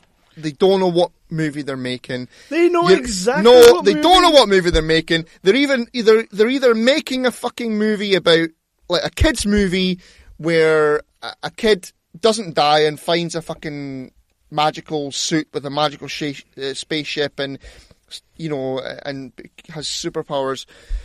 He doesn't have superpowers. He has a Nintendo pad. You're either making that movie, a kid's movie, where a kid, a geeky kid in the future finds a bloody magical, powerful suit, or you're making this fucking movie where Indiana Fletch is saying motherfucker getting his hand chopped off and putting guys' heads, like Joker in people's heads into blenders, and people are getting their heads chopped off and it's going like...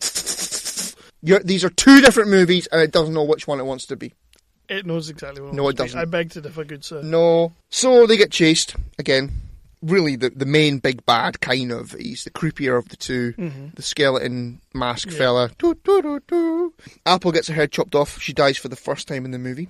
And not the last. And not the last. She dies more times than Glenn. She is a robot. What did you think of a little life thing on it was very Legend of Zelda? So then, yeah. So the Turbo Kid runs away.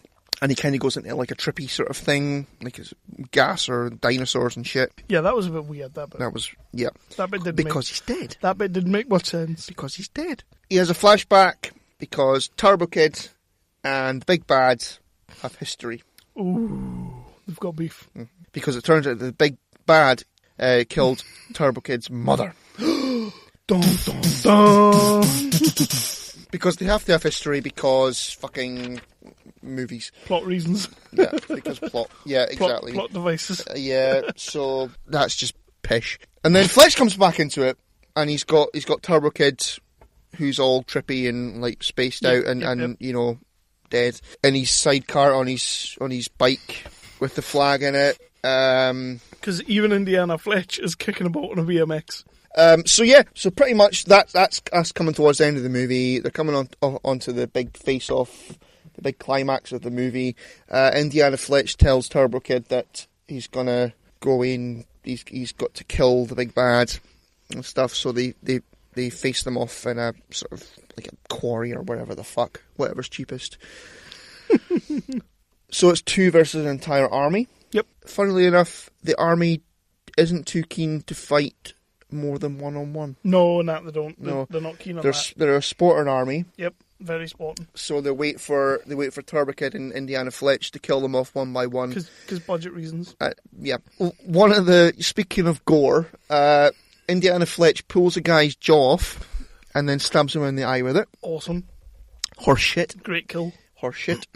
So we get Apple coming back, who's come back to life, and she rides into battle on a BMX with a fucking unicorn on the front of the bike, who rides really, really, really, really fast and stabs a woman through the chest with a fucking unicorn. Best kill of the movie. This is bullshit. How in the blue hell is this thing got 88%? It's just impossible. I'll show you. Honestly, Jesus Christ. You get that up on your phone, I'll finish this shit. And then she gets killed again. Yep, she does. She gets killed again. She gets her head chopped off at that point. Or no, is that before that? No, just get shot through the chest or something. She gets shot through the chest here by the big bad. She's not dead though. No. She comes back to life. Why would she be? She comes back to life again. And then another good death for you is Turbo Kid stabs a guy through the stomach, in the stomach with an umbrella. Yep. And then opens the umbrella and the guy goes and explodes all over the How awesome is it when he's got the umbrella and they're kissing and the blood just keeps flying past and flying past and flying past. It's like a Doctor Who snow machine on the Christmas special. It's great, man. It's fucking not. So they're hiding under the bloody umbrella and the big bad comes back to life because and he's a robot. Yep. Because why the fuck not? Yeah, exactly. George Lucas would love that shit. More droids. And then she gets killed again because there's a big fuck off explosion. She shields Turbo Kid from the explosion. Aww. And then she's dead. She's actually dead this time. Yeah, she's fully dead. Unless they get a sequel. Because he buries her. Yeah. Oh, I could totally see a sequel to this. See, I was expecting you're never going to believe this moment. And then that's it. They kind of Indiana Fletch comes back. They've buried Apple. Yeah. Buried Apple. And that's it. That's the movie. That is the movie. That is the movie. I mean, this movie, I recommended it to you because literally I heard so many bad things about this movie. I'd heard that it was the worst movie you'll ever watch. It's the most chaotic movie you'll ever watch. It's the stupidest movie you'll ever watch. I would say about 5 or 6 months ago, I sat down and watched this movie and I loved it. I was just sat there like, this movie is nowhere near as bad as everybody's saying. It looks 80s. It sounds 80s. It might as well be Mad Max. It might as well. And it just feels like an 80s movie. And it ticks all my boxes. The soundtrack's fantastic. I think the acting in it is just second to none. Like, there's some Ian McKellen fucking acting going on in this movie. Obviously, I'm being sarcastic there. Would you recommend this movie to anyone? I most certainly would not. You wouldn't recommend this to anyone? You would recommend somebody watch this movie? I recommend it to you. I thought I was doing you a favour. I saw that it had... You cannot be serious. You can't be fucking serious about this. I saw that it had 88% on Rotten Tomatoes, and I thought, I know how much he loves his Rotten Tomatoes rankings, so I thought I would give you an 88%er. So would it... You were my brother, Kevin. I loved you. Just when you think you're out. So you wouldn't recommend it? I would not. Okay, so on a scale of Biodome to The Room... It's worse than Biodome. It's worse than Biodome. Yeah. I'm in for it, am I? You are. When you win this title. I'm taking that title and you're watching spoilers. A gem. I've got the fucking movie for you, my friend. Just you wait. Me personally, everyone out there, go and watch Turbo Kid. I think you'll love it. If you just go into it with no expectations, you will love this movie. I do not agree. And I guess we're going to wrap it up there. Yep. And so this has been episode 34. Again, you can find us on the Twitter and the Facebook. Look for 365Flicks. We're on the iTunes. If you're listening on the iTunes, hit that rate and review. It all helps. Has anybody seen Turbo Kid that disagrees with me? Or, well, probably won't. Let us know. To be honest, I think it's got 88% because only 3 people recommended it. That'd be what it is. Yeah. No, there was more than that, actually. I can't get on right now, but there was more than that. Like, a lot of people have seen this movie and loved it. Like, 88% fresh. There are people out there who live by Rotten Tomatoes. That cannot be... Right, I'm fucking bringing that up on my phone right now. I don't believe you. While you do that, I'll wrap up the show. So, yeah, you can find us on the iTunes. You can find us on any reputable third-party app. You can find us on the Satchel app, which is a partner of the Tangent Bound Network, which is an awesome app. I recommend you use that. We are on the Tangent Bound. We're on Wicked Radio. We're on Weeby Geeks. We're on Nerdly. We're on Geeky Antics Network Global. And Chris has just realised that this movie actually got 88%. Right, Kev is not lying.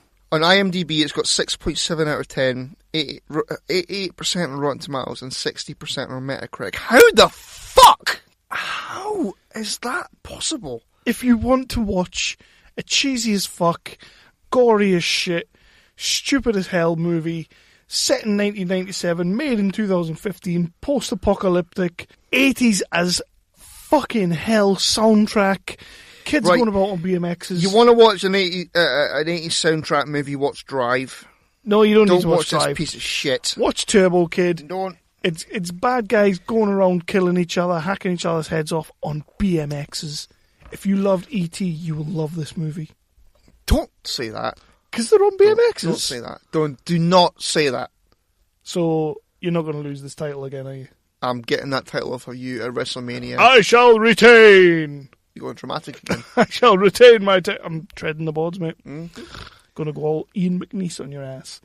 So this has been episode 34. You've had your news roundup. You've had your top 5 Arnie movies. You've listened to us talk about Comic-Con, which is awesome. You have listened to us talk about The Walking Dead, which was 5 for 5. Mm-hmm. And we're going to head off now. But before we do, just have a little listen to my winning song. Here comes the money. Here we go. Money talk.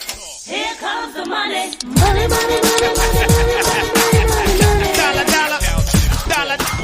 Ching, ching, bling, bling, cut the chatter. You ain't talking money, then your talking don't matter. Ching, ching, bling, bling, patent pockets. We take the dollar, dollar, can a damn soul stop it. Here comes the new kid on the block. Hold on, and that's not the last time you'll be hearing that song. Until I win it. 88% Holmes. That is insane. I just want you to remember that. I gave you a movie that had 88%. I just want you to remember that when you come to recommending your movies. I've got the movie. Well, I better have more than 10% on Rotten Tomatoes because I gave you an 88%. You can go to hell. See you later.